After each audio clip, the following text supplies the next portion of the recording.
Hare Krishna Krishna Krishna Hare Hare, Hare Krishna Krishna Krishna Hare Hare, Hare Rama Rama Rama Hare Hare, Hare Rama Rama Rama Hare Hare, Hare Krishna Krishna Krishna Hare Hare, Hare Krishna Krishna Krishna Hare Hare, Hare Rama Rama Rama Hare Hare, Hare Rama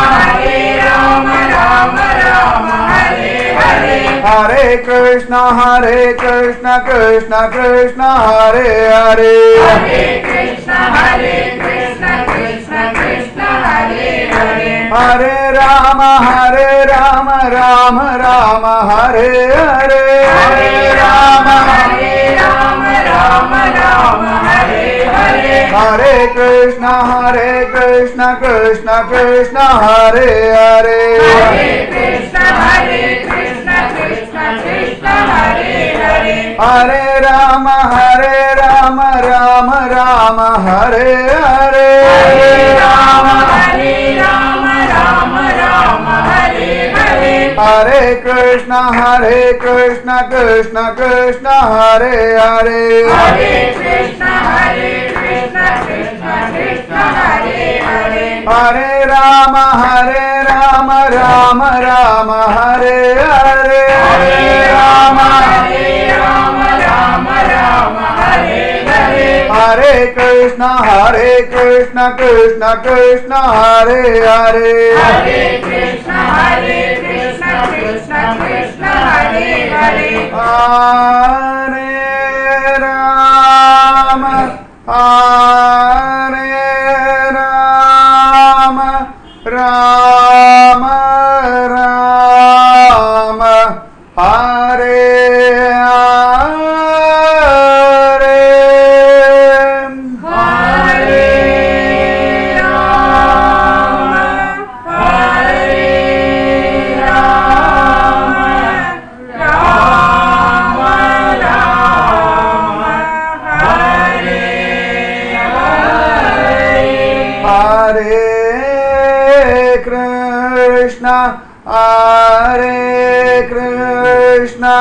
Krishna Krishna Hare Hare,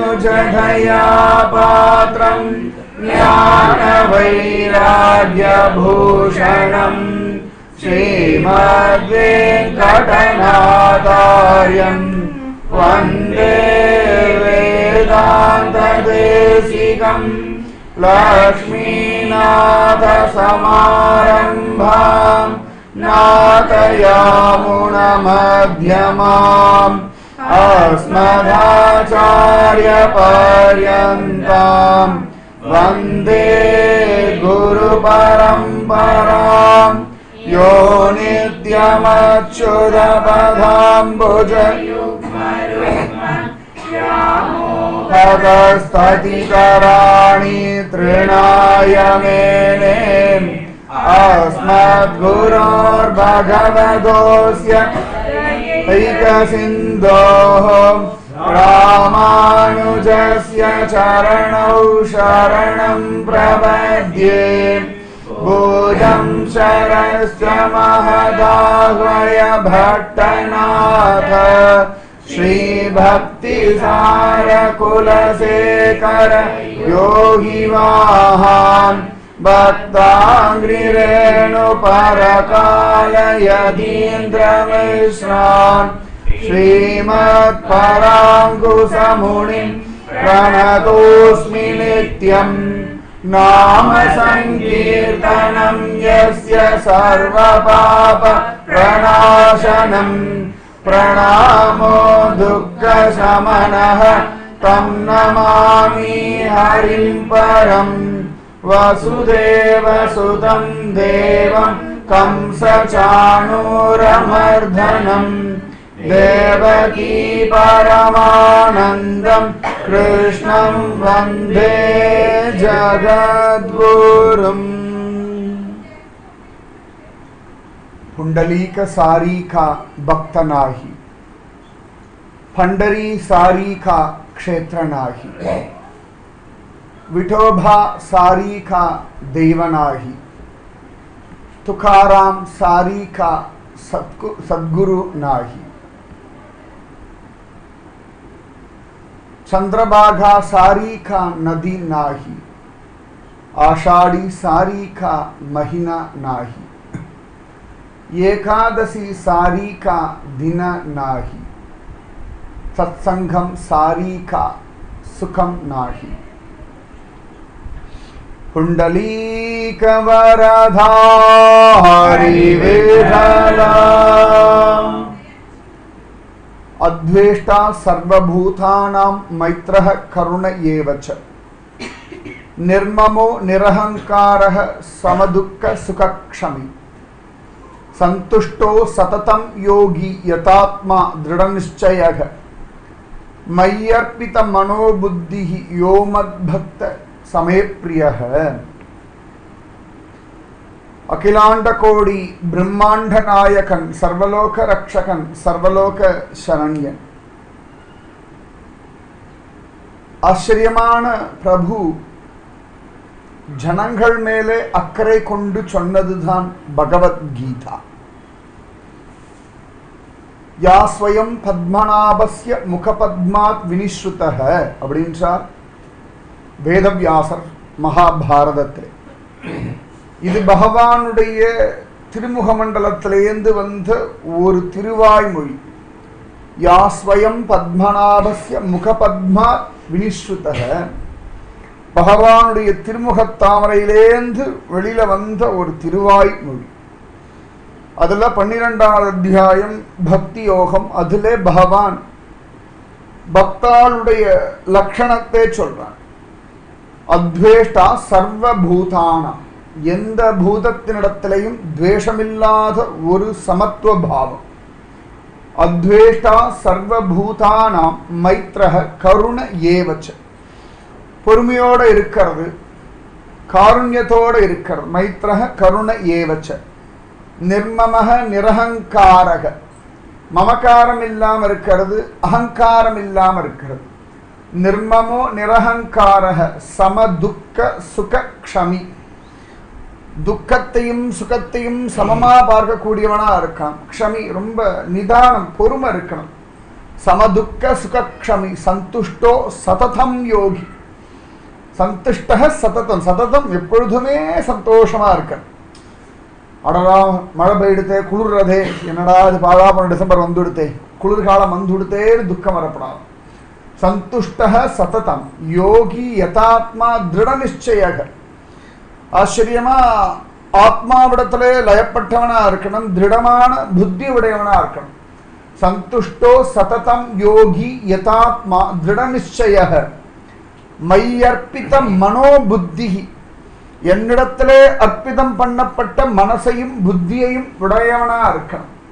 மையர்ப்பித மனோபுத்தி யோமத் பக்தியா சமே பிரியக. மையர்ப்பித மனோபுத்தி யோமத் பக்தியா, அப்படிப்பட்ட அந்த என்னுடைய பக்தன் எனக்கு பிரியமானவன்.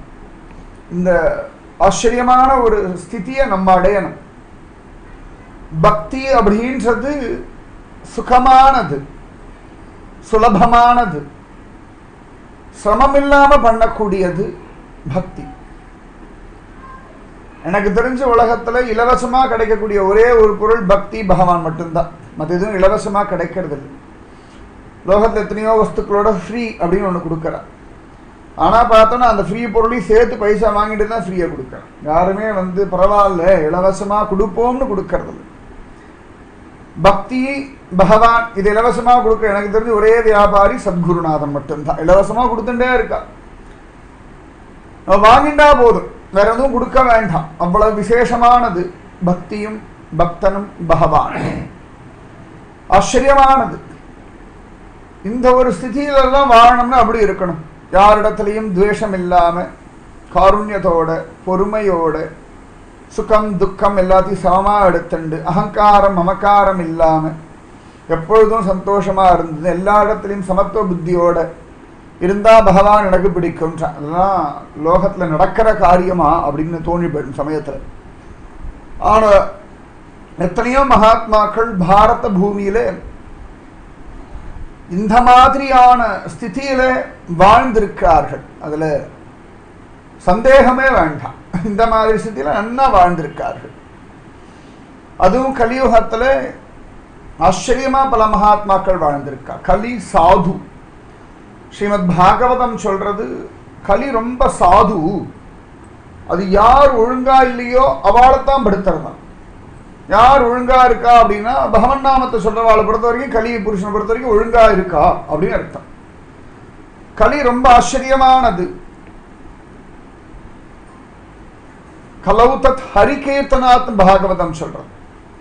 கலியுகத்துல ஹரிநாம கீர்த்தனத்தினாலேயே சகலவிதமான புருஷார்த்தங்களையும் சம்பாதிச்சுடலாம் அப்படின்னு சொல்றது. கிருதேய தியாயத்தோ விஷ்ணும் திரேதாயம் யஜதோ மகைஹி துவாபரே பரிச்சரியாயாம் கலௌ தத் ஹரிகீர்த்தனாத். கிருத்தயுகத்துல தியானத்தினாலையும் திரேதாயுகத்துல யஜ்ஞத்தினாலையும் துவாபரயுகத்துல அர்ச்சனையினாலையும் கிடைக்கக்கூடிய சதுர்விதமான புருஷார்த்தங்கள் எல்லாமே கலியுகத்துல ஹரிகீர்த்தனத்தினாலே மட்டுமே சம்பாதிச்சுடலாம். கலௌ தத் ஹரிகீர்த்தனாத் அப்படின்னு பாகவதம் சொல்றோம். அதனாலே கலியுகம் விசேஷம். கலியுகத்திலே தான் நிறைய மகாத்மாக்கள் அவதாரம் பண்ணிருக்க.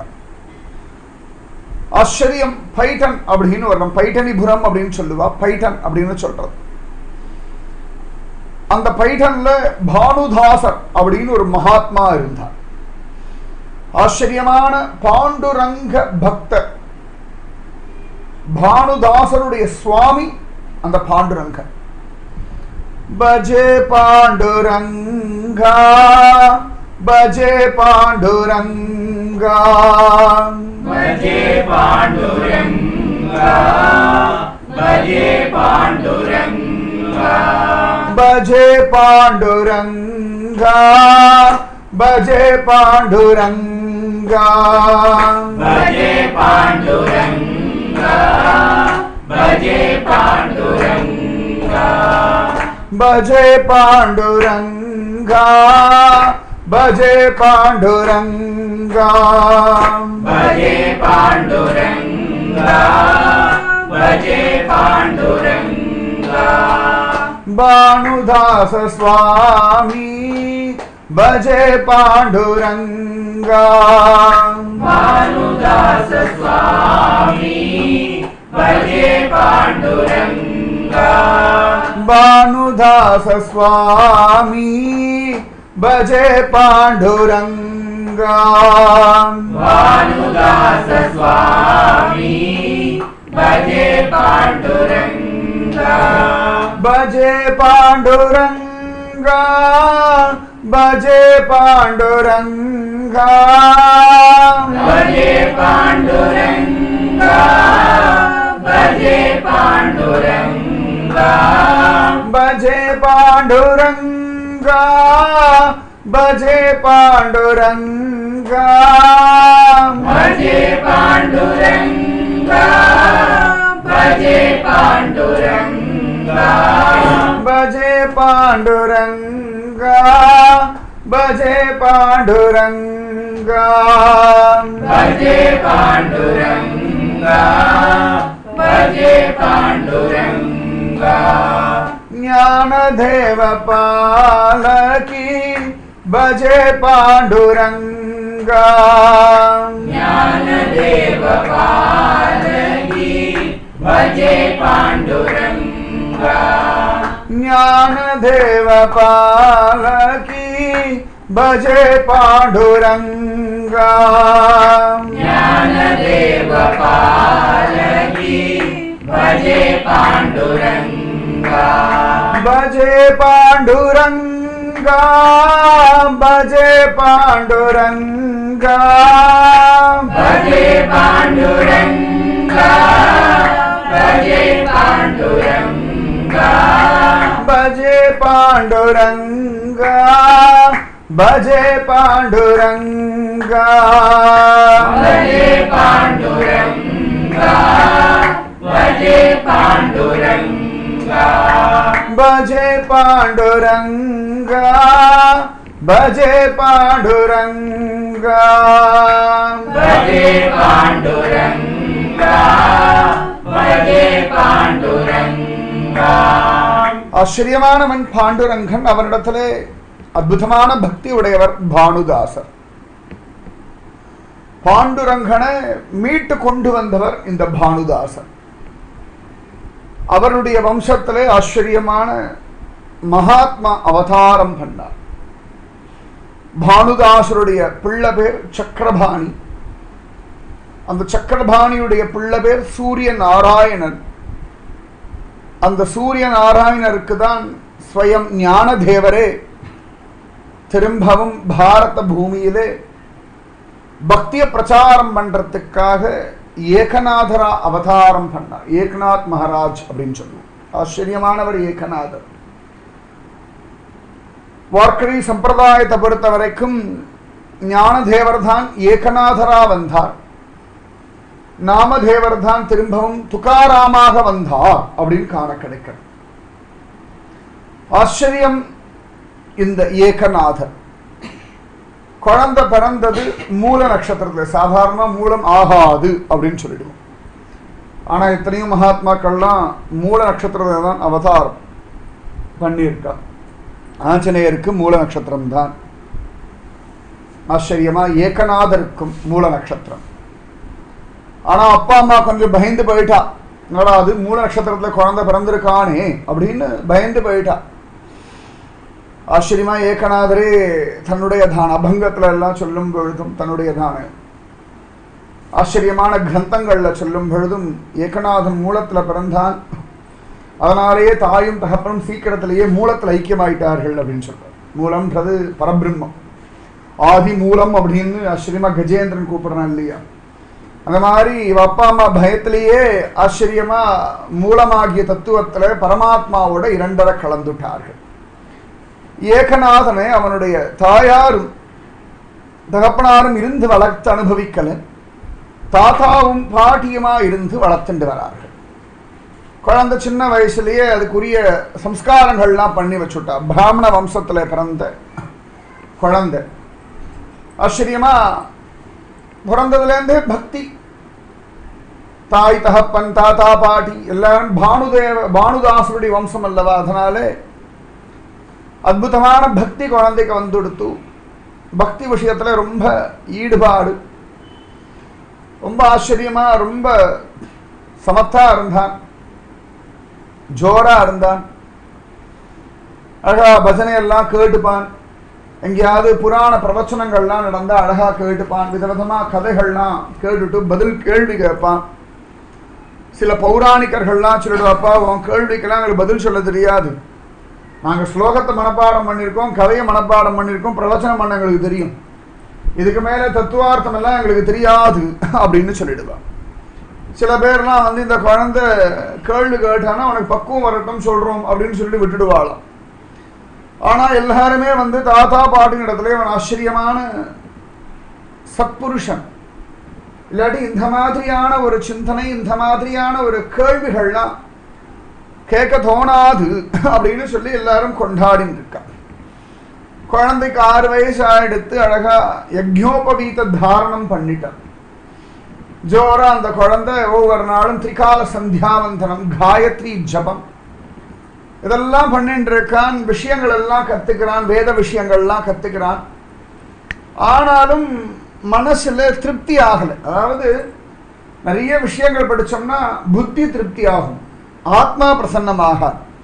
நிறைய படிக்கணும், இது என்ன அது தெரியும், அதுக்கப்புறம் அது தெரியும், அதுக்கு எப்படி புத்தியில விஷயம் சேகரிக்கலாம், அவ்வளவுதானே ஒழிய அதனால ஆத்மாவுக்கு ஒன்றும் திருப்தி ஆகுது. இப்போ கம்ப்யூட்டரே இருக்குது, எவ்வளோ விஷயங்களை போட்டாலும் அது பாட்டு வாங்கி வச்சுக்கோ, முடிகிற வரைக்கும் வாங்கி வச்சுக்கோ, அது பாட்டுக்கு இருக்குமான அந்த ஒரு பிரயோஜனம் இல்லை. அதுபோல இந்த ஆத்ம விஷயம் இதெல்லாம் வந்து ஏதோ புத்தியில வாங்கி வச்சுக்கலாம். வேத மந்திரங்கள், புராணங்கள், இதிகாசங்கள் எல்லாம் புத்திக்கு வேலை கொடுக்கிறது. ஆனா ஆத்மா பிரசன்னமாகணுமே.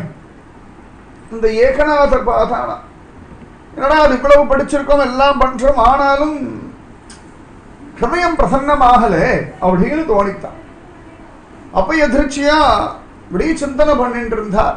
அப்ப தோணித்தான், ஒரு சத்குரு கிடைச்சாச்சுன்னா ஆத்மா பிரசன்னமாகும். ஏன்னா இந்த ஹிருதய கமலம் விகசிச்சாதான் உள்ளுக்குள்ள அந்த பிரம்மானந்தம் பெருகி வரும். இந்த ஹிருதய கமலம் விகசிக்கிறதுனா மலர்றது. இது மலரணும் அப்படின்னா அதை மலரச் செய்யும்படியான ஒரு தேஜஸ் குரு இடத்துல மட்டும்தான் இருக்கு. எப்படி ஒரு தாமரை அழகா சூரிய வெளிச்சம் கண்டு தாமரை மலரும், அதே சூரியனோட ஹீட் எல்லாம் கொண்டு வந்து ஒரு பெரிய 1000 வாட்ஸ் லாம்பை கொண்டு போய் தாமரை பக்கத்துல தாமரை ஒன்றும் மலராது. அதுபோல இந்த ஹிருதய கமலம் விகசிக்கணும் அப்படின்னா சத்குரு அப்படின்ற ஒரு சூரியன் அந்த நம்மளுடைய ஆத்மா மேல அப்படி வெளிச்சம் பாடணும். அப்ப தெரிஞ்சுடும். உடனே ஏகநாதருக்கு சரி நமக்கு ஒரு சத்குரு வேணும். ஜபஸ்தபோ விரதம் தீர்த்தம் யஜ்ஞோதானம் ததைவச்ச குரு தத்துவம் அவிஜ்ஞாய சர்வம் வியர்த்தம் பவேத் பிரியே அப்படின்னு ஆச்சரியமா குரு கீதால சிவபெருமான் பார்வதி தேவி நடத்துல சொல்றார், அம்மா எத்தனையோ விதமான ஜபம் எல்லாம் ஜபிச்சாலும், எத்தனையோ விதமான தவம் எல்லாம் பண்ணினாலும், எத்தனையோ விதமான விரதங்கள் இருந்தாலும், எத்தனையோ புண்ணியமான நதிகளில் போய் தீர்த்தம் ஆடினாலும், ஜபஸ்தபோ விரதம் தீர்த்தம் யஜ்ஞோதானம் எத்தனையோ விதமான யஜ்ஞங்கள் பண்ணாலும், எல்லாத்தையுமே தானம் பண்ணாலும், குரு தத்துவத்தை புரிஞ்சுக்கலை அப்படின்னா எல்லாம் வீண் தான். ஜபஸ்தபோ விரதம் தீர்த்தம் யஜ்ஞோதானம் ததைவச்ச குரு தத்துவம் அவிஜ்ஞாய சர்வம் வியர்த்தம் பவேத் பிரியே. குரு தத்துவத்தை புரிஞ்சுண்டு குரு கிருபை இருந்தாதான் புத்தியில ஒரு தெளிவு கிடைக்கும். அதனால இந்த ஏகநாதர் பாதா அவர் எப்பொழுதுமே அங்க பக்கத்துல வாது பக்கத்துல ஒரு சிவன் கோவில் இருந்தது. அந்த சிவபெருமான் கோவில்ல போய் உட்கார்ந்துட்டு பூஜை பண்றது, தியானம் பண்றது இப்படின்னே இருந்துட்டு இருக்கார். கொஞ்சம் அப்படி தள்ளி போனோம் அவர் வீட்டை விட்டு. இப்படியே பண்ணிட்டு இருந்தா ஒரு சந்தர்ப்பத்தில் என்னமோ கோவிலில் போய் உட்கார்ந்தார். ஹரிநாம கீர்த்தனம் பஜனம் பண்ணிட்டு இருந்தார். டெய்லி அவர் வீட்டு வாசல்லையே புராணம் சொல்றவா இருப்பா, புராணம் சொல்லுவா, கேட்டுன்னு இருப்பார். இதெல்லாம் கேட்டு கேட்டு கேட்டு நன்னா ஹரிநாம கீர்த்தனம் வந்துடுது. ஹரிநாம கீர்த்தனம் இதுதான் ஜன்மாவுக்கு சாபல்யமான ஒரே ஒரு விஷயம். உங்களுக்கு எவ்வளவு குழப்பம் இருந்தாலும் ஹரிநாமத்தை மட்டும் குழப்பம் இல்லாம ஜபிச்சுண்டு வாங்கும். எத்தனையோ விதமான மனக்கவலைகள் இருந்தாலும் பகவன் நாமத்தை சொல்லிண்டே வாங்குவோம், எல்லாம் பிரபு கவனிச்சுப்பான். ஒன்றும் பயப்பட வேண்டிய அவசியம் இல்லை. ஆச்சரியம். அந்த ஹரிநாம கீர்த்தனம் ஜோரா பண்ணிட்டு இருக்கார். கோவிலுக்கு போனார், உட்கார்ந்தார், சிவபெருமானுடைய சந்நிதியில் உட்கார்ந்து ஹரிநாம கீர்த்தனம் பண்ணிட்டு இருக்கார்.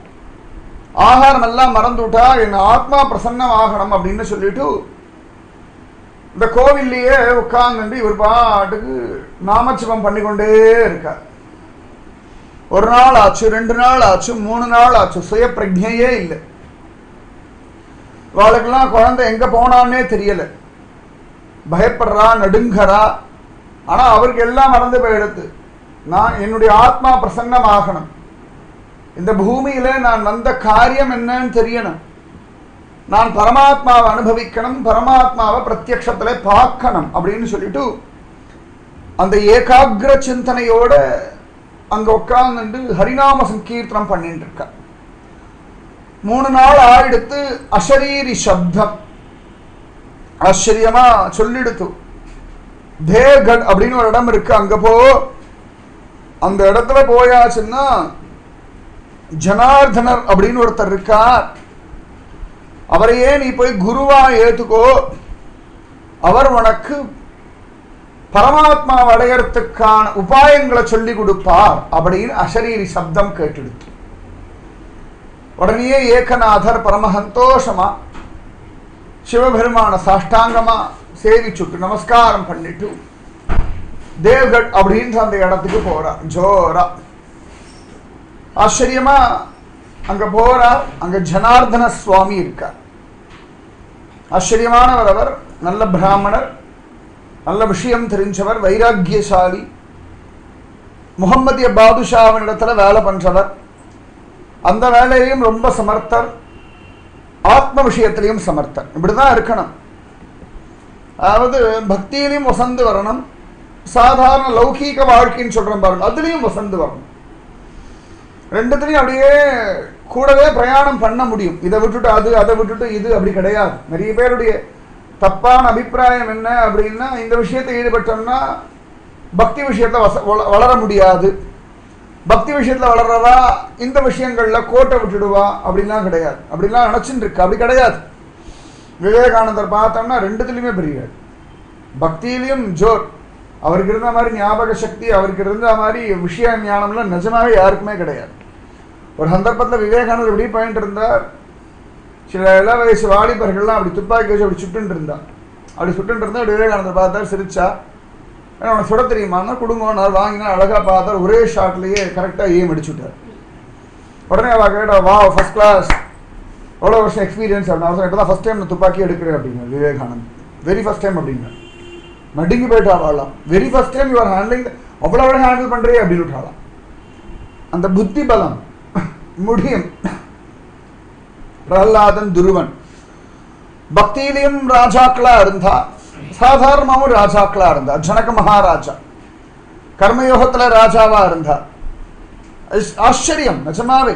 எத்தனையோ மகாத்மாக்கள்லாம் அப்படி இருந்திருக்க. சத்ரபதி சிவாஜி ஆச்சரியமான பக்த சிரோன்மணி, அதி விசேஷமான ராஜன். எல்லாருக்குமே நமக்கு எல்லாருக்குமே தெரியும். குலசேகர ஆழ்வார், மகாராஜா சுவாதி திருநாள், அந்த மாதிரி நிறைய பேரை சொல்லிட்டு போக முடியும். அந்த மாதிரி ஜோர். இந்த ஜனார்தன சுவாமி ராஜாவிடத்துல வேலை பண்ணிட்டு இருந்தார். ராஜாவுக்கு அவரிடத்துல அவ்வளவு ஒரு மரியாதை. அதனால அந்த தேவ்கட் அந்த இடத்துல முழுக்கவே இன்னைக்கு தௌலதாபாத் அப்படின்னு அந்த இடத்த சொல்றான். அந்த இடத்துல எல்லாம் பார்த்தா அவர் தத்தாத்திரேய உபாசகர். இந்த ஜனார்தன சுவாமி தத்தாத்திரேய உபாசகர். அவர் எப்பொழுதுமே நித்தியம் அன்னதானம், ஹரிகீர்த்தனம், ஹரிகதா காலக்ஷேபம் எல்லாம் பண்ணுவாராம். கூடவே லௌகீக விஷயமும் ராஜாவுடைய காரியங்களும் பார்த்துப்பார். இவர் தத்தாத்திரேய உபாசகர்னால ஆச்சரியமா வியாழக்கிழமை லீவா அந்த இடத்துக்கு. தௌலதாபாத் முழுக்க கவர்மெண்ட் ஹாலிடே என்னைக்குன்னா வியாழக்கிழமையா. ஏன்னா அவர் தத்த உபாசகர்னால அன்னைக்கு தான் எல்லாருக்கும் அன்னதானம் எல்லாம் பண்ணுவார், தத்தாத்திரேய பூஜைலாம் நிறைய பண்ணுவார். அப்படின்றதுனால ஸ்பெஷல் ஆர்டர் ராஜா கொடுத்துதான் தௌலதாபாத் ஏரியா, இவரோட கண்ட்ரோல் இருக்க ஏரியாவுக்கெல்லாம் வியாழக்கிழமை லீவு அப்படின்னு கொடுத்துருந்தாங்க. எப்படி இருந்திருப்பாருன்னு பார்த்துக்கோங்க. அது ஒரு முகம்மதிய ராஜன் ஒருத்தருக்கு இவ்வளவு தூரம் பண்றான் அப்படின்னா அப்ப எவ்வளவு தூரம் அவனிடத்துல ஒரு விசுவாசமா இருந்திருப்பார். அதே சந்தர்ப்பத்தில் எத்தனை தூரம் இவர் பக்தியமானா இருந்திருப்பார்னு பார்த்துக்கோங்க. இனிமேல் எங்கேயாவது தத்தாத்திரேய கோவிலை பார்த்தேன்னா ஜனார்தன சுவாமி அவரையும் நினைச்சுக்கோங்க. ஆச்சரியமான மகாத்மா தத்தாத்திரேயர். அத்ரி மகர்ஷி அனசுயா தேவிக்கு பிறந்த குழந்தை, அத்ரியுடைய பிள்ளை. அதனாலதான் தத்தாத்திரேயர் அப்படின்னு பேர். ஆச்சரியமாரு. இன்னைக்கும் பல பேர் தத்தாத்திரேயரை பிரத்யட்சமா பார்க்கிறவாள்லாம் உண்டு. புராணங்கள்லயே தத்தாத்திரேயர் பல பேருக்கு உபதேசம் பண்ணார் அப்படின்னு காண கிடைக்கிறது. தத்தாத்திரேயர் அவ்வளவு விசேஷமா பலவிதமான தத்துவங்களை சொல்லி கொடுத்திருக்கார் அப்படின்னு காண கிடைக்கிறது. ரொம்ப விசேஷமான பகவானுடைய ஒரு அவதாரம் தான் தத்தாத்திரேய அவதாரம். அந்த மாதிரி ஒரு தத்தாத்திரேய உபாசகர் பிரத்யக்ஷமா தத்தாத்திரேயர் ஒரு கூப்பிடும்போது வந்து நிற்பார், ஜம்முன்னு வந்து நிற்பாரா. அந்த ஜனார்தன சுவாமியை போய் ஏகநாதர் பார்த்தார், சாஷ்டாங்கமா நமஸ்காரம் பண்ணார், கையை கூப்பிண்டார். இந்த மாதிரி அடியனுடைய பெயர் ஏகநாதன், இந்த மாதிரி பானுதாசருடைய வம்சத்துல வந்தவன், சாதாரண ஒரு ஜந்து, சிவபெருமான் கோவில்ல சத்குருநாதன் வேணும்னு பிரார்த்தனை பண்ணிட்டு இருந்தேன், அசரீரி சப்தம் உங்களிடத்துல போக சொல்லி அதற்காக வந்தேன் அப்படின்னார். இவருடைய அந்த வினயம், அந்த பக்தி, அந்த ஸ்ரத்த, பகவான் அடைய துடிக்கிற அந்த ஆர்வம் எல்லாத்தையும் பார்த்துட்டாராம் ஜனார்தன சுவாமி. சரிடா இருடா அப்படின்னுட்டார். அழகா ஜனார்தன சுவாமியுடைய வீட்டில் நிறைய வேலைக்கார உண்டு, எல்லாரும் எல்லா காரியமும் பண்ணுவா. ஆனாலும் இந்த ஏகநாதர் இழுத்து போட்டு ஆச்சரியமான கைங்கரியம் பண்றார், குரு கைங்கரியம். அவர் பூஜை பண்றார் அப்படின்னா அதுக்கு வேண்டிய புஷ்பங்கள் எல்லாம் சேகரித்து வைக்கிறது. இவர் நித்தியம் ஒரு இடத்த போய் தியானம் பண்ணுவார். அந்த இடத்துல யாருமே நுழைய முடியாதபடி காவல்லாம் போட்டிருந்தா. பெரிய ஒரு பார்க் மாதிரி இருக்கும். அங்கே நிறைய அழகா மரம் செடி கொடிகள் ஒரு அழகா அந்த காலத்துலலாம் வனம் சொல்ற மாதிரியே இருக்கும். அந்த இடத்துல ஏகாந்தமா இந்த ஜனார்தன சுவாமி ஆனந்தமா தத்தாத்திரேயரை தியானம் பண்ணுவா. அதுக்கு இடைஞ்சல் விடாதபடி நிறைய பேர் வாசல் நின்று காவல் காப்பா. ஏகநாதர் அவருக்கு அந்த இடத்துல பூஜைக்கு வேண்டிய சாமான எல்லாம் சேகரிச்சு கொடுத்துட்டு வாசல் நின்று இருப்பார். இப்படியே பல வருஷங்கள் ஜோரா ஆச்சரியமா நடந்துட்டு இருக்கு. எல்லா கைங்களும் படுத்துட்டு இருந்தானா காலெல்லாம் பிடிச்சு விடுறது, ஆச்சரியமா அவருக்கு விசிறி வீசுறது. அவர் வெளியில போறார் அப்படின்னா அதற்கு ஏற்ற மாதிரி அவருடைய பாதுகைகளை கொண்டு வந்து வைக்கிறது. அவர் வெளியில போயிட்டு வந்தார் அப்படின்னா அவர் பாதம் அலம்பரத்துக்கு ஜலம் கொடுக்கறது. அவர் சாப்பிட்டாருன்னா கையிலம்ப ஜலம் கொடுக்கறது, கை துடைக்க துண்டு கொடுக்கறது. இப்படி ஆச்சரியமா சகலவிதமான கைங்கரியத்தையும் பண்ணிட்டு இருக்காராம் ஏக்கனா. அத்திரிகம் வேதம் எல்லாம் படிச்சிருக்கார். குரு கைங்கரியம் பகவான் ஆச்சரியமா குச்சேலர் இடத்துல பேசும்பொழுது சொல்றான், துஷ்யேயம் சர்வபூதாத்மா குரு சுஸ்ரூஷையா யதா. ஆச்சரியமா பகவான் சொல்றான், நாகமிஜ்யா பிரஜாதிப்யாம் தபசோப சமேனவா துஷ்யேயம் சர்வபூதாத்மா குரு சுஸ்ரூஷையா யதா. நான் பிரம்மச்சரிய தர்மத்தினாலேயோ கிரகஸ்த தர்மத்தினாலேயோ வானப்பிரஸ்த தர்மத்தினாலேயோ சந்நியாச தர்மத்தினாலேயும் கூட பெரிய திருப்தி ஆகிறது இல்லை. குருவுடைய கைங்கரியத்துல யார் பூரணமா ஈடுபட்டு அதில் ஸ்ரத்தையோட செய்கின்றார்களோ அவர்களிடத்துல எனக்கு இருக்கிற பிரீத்தி மற்றவர்களிடத்துல இல்லை அப்படின்னு பகவான் சொல்றான். குரு சுஸ்ரூஷையா யதா துஷ்யேயம் சர்வபூதாத்மா குரு சுஸ்ரூஷையா யதா. நம்மால முடிஞ்சதான கைங்கரியங்களை குருவுக்கு பண்றது சுகம். அதனாலே பரமாத்மிக விஷயத்துல வசந்து போக முடியும். பெரியதான ஞானமெல்லாம் வரும். உபனிஷதங்கள்ல எல்லாம் ஆச்சரியமா ஒரு குழந்தை போய் எனக்கு உபதேசம் பண்ணுங்கோ குருவே அப்படின்னு சொல்றான். அப்ப அந்த குருநாதர் சொல்றார், கொஞ்சம் மாடுகள் எல்லாம் கொடுத்துட்டு இந்த மாடுகள் எல்லாம் 1000 மாடுகளா ஆற வரைக்கும் மேய்ச்சுட்டு அப்புறமா எடுத்துட்டு வாடா உனக்கு உபதேசம் பண்றேன் அப்படின்னுட்டார். உடனே அவர் கொடுத்த கொஞ்சம் மாடுகள் எல்லாம் அழைச்சிட்டு ஊர் ஊரா போய் அதை அழைச்சிட்டு மேய்ச்சலை கழிச்சுட்டு போய் அதெல்லாம் காலம் வந்து கூடி அது ஒவ்வொன்றா மாடு குட்டி போடுறது நடக்கிற கதையா? ஏதோ நாயினாலும் பண்ணினாலும் 5 6 8 10 வதவதவதம் பெத்து போடும். மாடெல்லாம் அப்படி ஒத்த குட்டி போடுறதே பெரிய விஷயம். அந்த மாதிரி இருக்கிற சமயத்துல இவர் கொடுத்துருக்க மாடுகள் எல்லாம் 1000 மாடுகள் ஆகிற வரைக்கும் அவன் மேய்ச்சின்னு இருக்கானா. அந்த 1000 மாடுகளை மேய்ச்சி அந்த 1000 மாடுகள் ஆகிறதாக ஆக ஆக அந்த கைங்கரியத்துல ஸ்ரத்தையோடு அவன் பண்ணிட்டு இருக்க ஆச்சரியமா இயற்கையே அவனுக்கு தத்துவம் ஞானத்தை உபதேசம் பண்ணித்துன்னு உபனிஷத் சரித்திரம் இருக்கு. உபனிஷத்துல கதை காண கிடைக்கும். அவன் 1000 மாடுகள் ஆன பிறகு திரும்பி வந்து குருவை பார்க்கறான். அப்ப குரு கேட்கிறார், உன்னை பார்த்தா பிரம்ம தேஜஸ்வி மாதிரி இருக்கேடா, உனக்கு யாரோ உபதேசம் பண்ணா அப்படின்னு கேட்கிறார். உடனே அவன் சொல்றான், ஒரு நாள் சூரியன் சொன்னா, ஒரு நாள் ஒரு பட்சி சொல்லித்து, ஒரு நாள் மலை உபதேசம் பண்ணித்து அப்படின்னு சொல்றான். உடனே குரு சொல்றார், அப்ப உனக்கு பிரம்ம தெரிஞ்சு போயிடுத்து இல்லையா, அவனை உபதேசம் பண்ண வேண்டாம் இல்லையா அப்படின்னார். குருவே அதெல்லாம் சொன்னது கொஞ்சம் தான், நீங்க சொன்னாதான் பூரணத்துவம் அடைவேன்னு சாஷ்டாங்கமா சேவிச்சான்.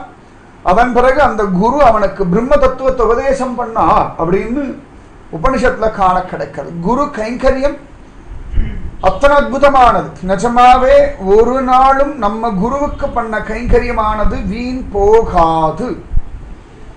எந்த காரணம் நாமே ஒருவேளை மறந்தாலும், ஒருவேளை குருவே நம்ம பண்ண கைங்கரியத்தை மறந்தாலும் மறக்க மாட்டோம். ஒரு கால் மறந்தாலும் கண்ணன் மறக்க மாட்டான்.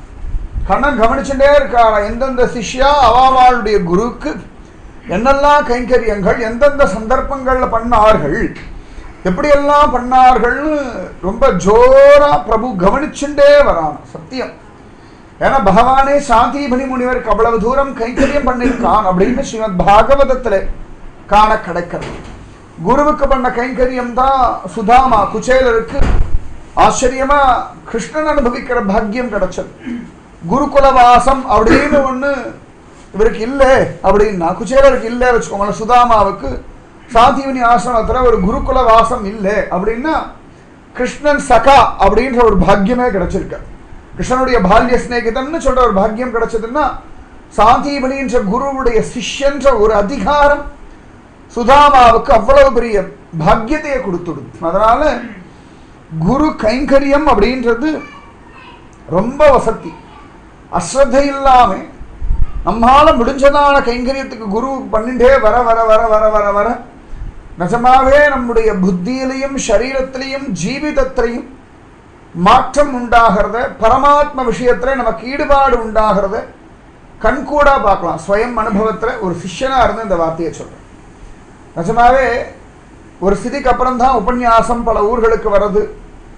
குருன்ற ஒரு ஸ்தானம் எல்லாம் ஒரு ஸ்திதிக்கு அப்புறம் தான். முதல்ல அடியேன் பண்ணது எல்லாமே பார்த்தோம்னா குரு கைங்கரியம் தான்.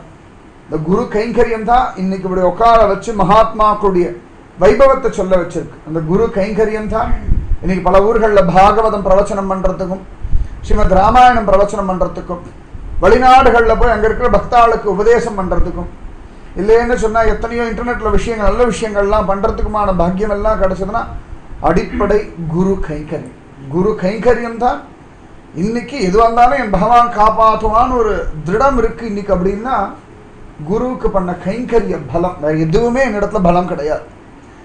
இன்னி வரைக்கும் என்னுடைய பெரிய பலம்னா நாம பலமோ, தப்போ பலமோ, பக்தி பலமோ, பகவத் தியான பலமோ இல்லை, குரு கைங்கரிய பலம். அந்த பலம் தான் இன்னைக்கு இவ்வளவு பேரை என் வாழ்க்கையில் சம்பாதிச்சு கொடுத்துருக்கு. எத்தனையோ ஊர்களில் ஆச்சரியமா பகவான் அனுபவிக்க வச்சிருக்கு. பகவான பிரத்யக்ஷத்துல கொண்டு வந்து கொடுத்ததுன்னா குரு கைங்கரி. நிஜமாவே வீண் போகாதது குரு கைங்கரி. அவ்வளவு சிரேஷ்டம் குரு கைங்கரியம். அதனால குருவுக்கு பண்ணக்கூடிய கைங்கரியங்கள்ல அந்த ஸ்ரத்தையோட இருக்கும். குருவுடைய வார்த்தைகள்ல அத்தனை ஸ்ரத்த வேணும். அவ ஒரு வார்த்தை சொல்றா, ஒரு வாக்கியம் சொல்றா, ஒரு காரியத்தை நமக்கு சொல்றா அப்படின்னா அதுல அத்தனை ஸ்ரத்தையோட நம்ம ஈடுபட்டுண்டே வர வர வர வர பெரியதான பலன் கிடைக்கும். ஆக்ஞா கைங்கரியம், அனுக்யா கைங்கரியம். குரு சில கைங்கரியங்கள்லாம் பண்ணு அப்படின்னு சொல்றாரு, அது ஆக்ஞா கைங்கரியம். சில கைங்கரியங்கள் குருவிடத்துல நாம கேட்டு பண்றோம், அதுக்கு பேரு அனுக்யா கைங்கரியம். அதனால அந்த கைங்கரியம்ன்றது சர்வசிரேஷ்டம். வடுக நம்பி சுவாமி ராமானுஜருக்கு அற்புதமான ஒரு கைங்கரியம் பண்ணா அப்படின்னு அவருடைய சரித்திரத்திலே காண கிடைக்கிறோம். மதுரகவி ஆழ்வார் சுவாமி நம்மாழ்வாருக்கு அதிவிசேஷமான கைங்கரியம் பண்ணா அப்படின்னு காண கிடைக்கிறோம். நம்மால இயன்றதான சகலவிதமான கைங்கரியங்களையும் குருவுக்கு பண்றது நம்முடைய வம்சத்துக்கே வந்து சேரும் அப்படின்றது சத்தியமான உண்மை, சந்தேகமே வேண்டாம். அந்த மாதிரி ஏகநாதர் அழகா குரு கைங்கரியத்துல ஈடுபட்டு இருக்கார். இப்படியே ரொம்ப நாள் போயிட்டு இருக்கு. ஒரு நாள் ஆச்சு, 2 நாள் ஆச்சு, 1 வருஷம் ஆச்சு, 2 வருஷம் ஆச்சு, 3 வருஷம் ஆச்சு, 4 வருஷம் ஆச்சு. குரு ஒன்றும் பெருசா உபதேசமே பண்ணல. இவர் பாட்டுக்கு கைங்கரியம் பண்ணுவார், அவர் பாட்டுக்கு தியானம் பண்ணுவார், அவர் பாட்டுக்கு போவார், அவர் பாட்டுக்கு ராஜாங்க காரியத்தை ஈடுபடுவார், அவர் பாட்டுக்கு பக்தி விஷயம் பிரச்சாரம் பண்ணுவார். இப்படியே காலம் போயிட்டே இருக்கு. ஆனா ஏகநாதர் பொறுமையை விடல. எப்பொழுதுமே எந்த ஒரு விஷயத்திலையுமே நிதானம் இழக்கப்படாது. நமக்கு டக்குன்னு நிதானத்தை விட்டுடும், அது பெரிய கஷ்டம். மனுஷாளுடைய பெரிய துரோகி, பெரிய விரோதி, பெரிய வியாதி யார் அப்படின்னா நிதானத்தை இழக்கிறது தான். வேற யாருமே கிடையாது நமக்கு. நிஜமாவே நிதானம் இருந்துடுச்சுன்னா உலகமே நமக்கு வசப்படும். நிதானம் இருந்தா முதல்ல நம்ம மனசு நமக்கு வசப்படும். என்ன ஞாபகம், நிதானம் இருந்தோம், அப்படி நிதானத்துல இருந்தோம் அப்படின்னா உலகத்துல எல்லாத்தையுமே வசப்படுத்த நம்மால முடியும். குழந்தைக்கு பிறந்த உடனே இளமை வந்துடுறது இல்லை. இந்த காலம் வர வரைக்கும் அது பாட்டுக்கு வளர்ந்துட்டே வருது. இளமைன்னு ஒண்ணு வந்துடுறது, அதுக்கப்புறம் அழகா கல்யாணம், அதெல்லாம் வசப்படுறதா இல்லையா? அதனால நம்ம நிதானமா இருக்கணும். நிதானத்தை ஒரு நாளும் இழக்கக்கூடாது. எந்த ஒரு சந்தர்ப்பத்திலையும் நிதானம் இழக்காத ஒரு மனசு நமக்கு வேணும். அப்படி இருந்ததுன்னு வச்சுக்கோங்களேன், வாழ்க்கையில பலவிதமான விஷயங்களை கத்துக்கலாம். இயற்கை நிதானமா தானே இருக்கு. இயற்கை என்னைக்காவது அவசரப்பட்டதுன்னு காண கிடைக்கிறதா? எனக்கு ரொம்ப தோணித்து, அதாவது ராத்திரி 12 மணிக்கு வந்துட்டே அப்படி இன்னைக்கு அவர் சூரிய பகவான் சொல்றாரு, அவர் கரெக்டா 6 மணிக்கு தான் வர. மரம் நட்டவொடனே அப்படி எல்லாம் வர்றது கிடையாது. எல்லாம் ஒரு நிதானம். அந்த காலம் வர வரைக்கும் எல்லாமே காத்துண்டு. நிதானம்ன்றது வாழ்க்கையுடைய பெரிய பூஷணம். எந்த ஒரு விஷயமா இருந்தாலும் நமக்கு நிதானம் இருந்துச்சு முதல்ல பரபரப்பு கம்மியா போகுது. நிதானம் இருந்ததுனாலே நம்முடைய அணுகுமுறை, நம்முடைய புத்தி எல்லாமே அழகா மாறும். வாழ்க்கையுடைய யதார்த்தம் புரியும். பெரிய தெய்வீக ரகசியங்கள்லாம் நமக்கு புலப்படும். நிதானம் இல்லை அப்படின்னா கண்ணதற்கு தெய்வமே இருந்தாலும் தெரியாது. நிதானம் சொல்றது ரொம்ப அத்தியாவசியமான ஒரு விஷயம். ஒவ்வொரு நாளும் காத்தால எழுந்துக்கும் போது பகவானே எனக்கு பொறுமையை கொடு முதல்ல கேளுங்க. முதல்ல பிரார்த்தனை அதை வச்சுக்கோங்க. பகவானே நல்ல நிதானத்தை கொடுப்பா. சமுத்திரம் போல எவ்வளவு நிதானமா இருக்கு. எத்தனை நதிகள் வந்து சேருது, அப்ப கூட சமுத்திரம் கலங்காம இருக்கு இல்லையா? உலகத்துல எத்தனையோ விஷயங்கள் நடக்கிறது. ஆனா பூமாதேவி அசராம இருக்கு. அவ கொஞ்சம் கோபப்பட்டானா எல்லாரையும் ஒரு 12 போயிடுவா. ஆனா எவ்வளவு நிதானமா பூமாதேவி இருக்கா. எத்தனையோ விஷயங்கள்.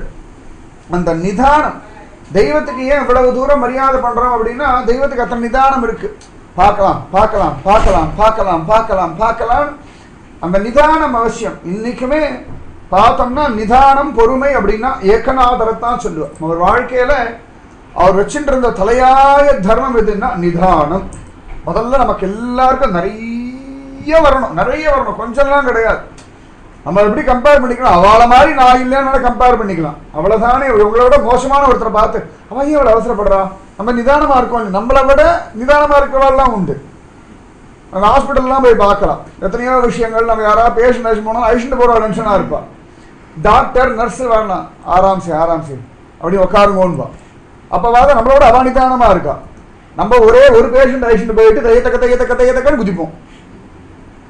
ஒரே பேஷண்ட் அழிச்சுட்டு போயிட்டு சமயத்தில் கிளினிக்லாம் இப்போ உடம்பு சரியில்லைன்னு 150 பேஷண்ட் உட்காந்துருப்போம். நம்ம எப்படாப்பா வரும் உள்ள போகலாமா இப்படி நெல்லிவா அப்படி போய் 20 நிமிஷம் கூட முழுசா உட்காந்துருக்க மாட்டோம். டாக்டர் 5 மணி நேரமா உட்காந்துட்டு இருப்போம். அப்போ எவ்வளவு நிதானம் பார்த்துக்கோம். அப்போ உங்களுக்கு நிதானமா டாக்டருக்கு நிதானமா நீங்களே பார்த்துக்கோங்க.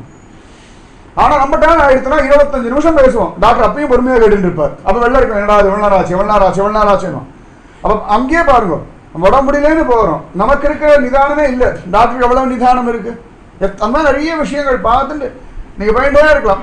ஒண்ணு வேணாம், பாம்பேல இருக்கிறவங்களுக்கு டிக்கெட் கவுண்டர் நின்றுட்டே இருக்கும். இப்படி பார்த்து எட்டி பார்த்து முன்னாடி போறதா ஆகே சலோ. இதுக்கு மேல ஆகே சலோன்னா டிக்கெட் கவுண்டர் உள்ளதான் நுழையணும். ஆகே சலோ டிக்கெட் கவுண்டருக்காக இவ்வளவு பேருக்கு டிக்கெட் கொடுத்தேன். அவனோட தொழில்னு விட்டுருவோம், தொழில்ன்றதை விட்டுருவோம். எத்தனையோ இடங்கள்ல நான் பார்த்துருக்கேன். அந்த நிதானம், எத்தனை நிதானம் நிஜமாவே வாழ்க்கையில ரொம்ப அவசியமானது. இந்த நிதானம், நிதானம் இல்லைன்னு வச்சுக்கோங்களேன், ஜெயிக்க முடியாது நம்மால. ரொம்பவே நிதானம். எத்தனையோ இடங்கள்ல சுவாமி தரிசனத்திலே நமக்கு நிதானம் இல்லை. வேகமா போகணும், வேகமா பார்க்கணும், வேகமா வந்துடும். வந்தாச்சுன்னா எதிர்பார்க்கவே இல்லை, குயிக்கா தரிசனம் ஆயிடுது. அது பகவான் கருணை பண்ணிட்டாராம்.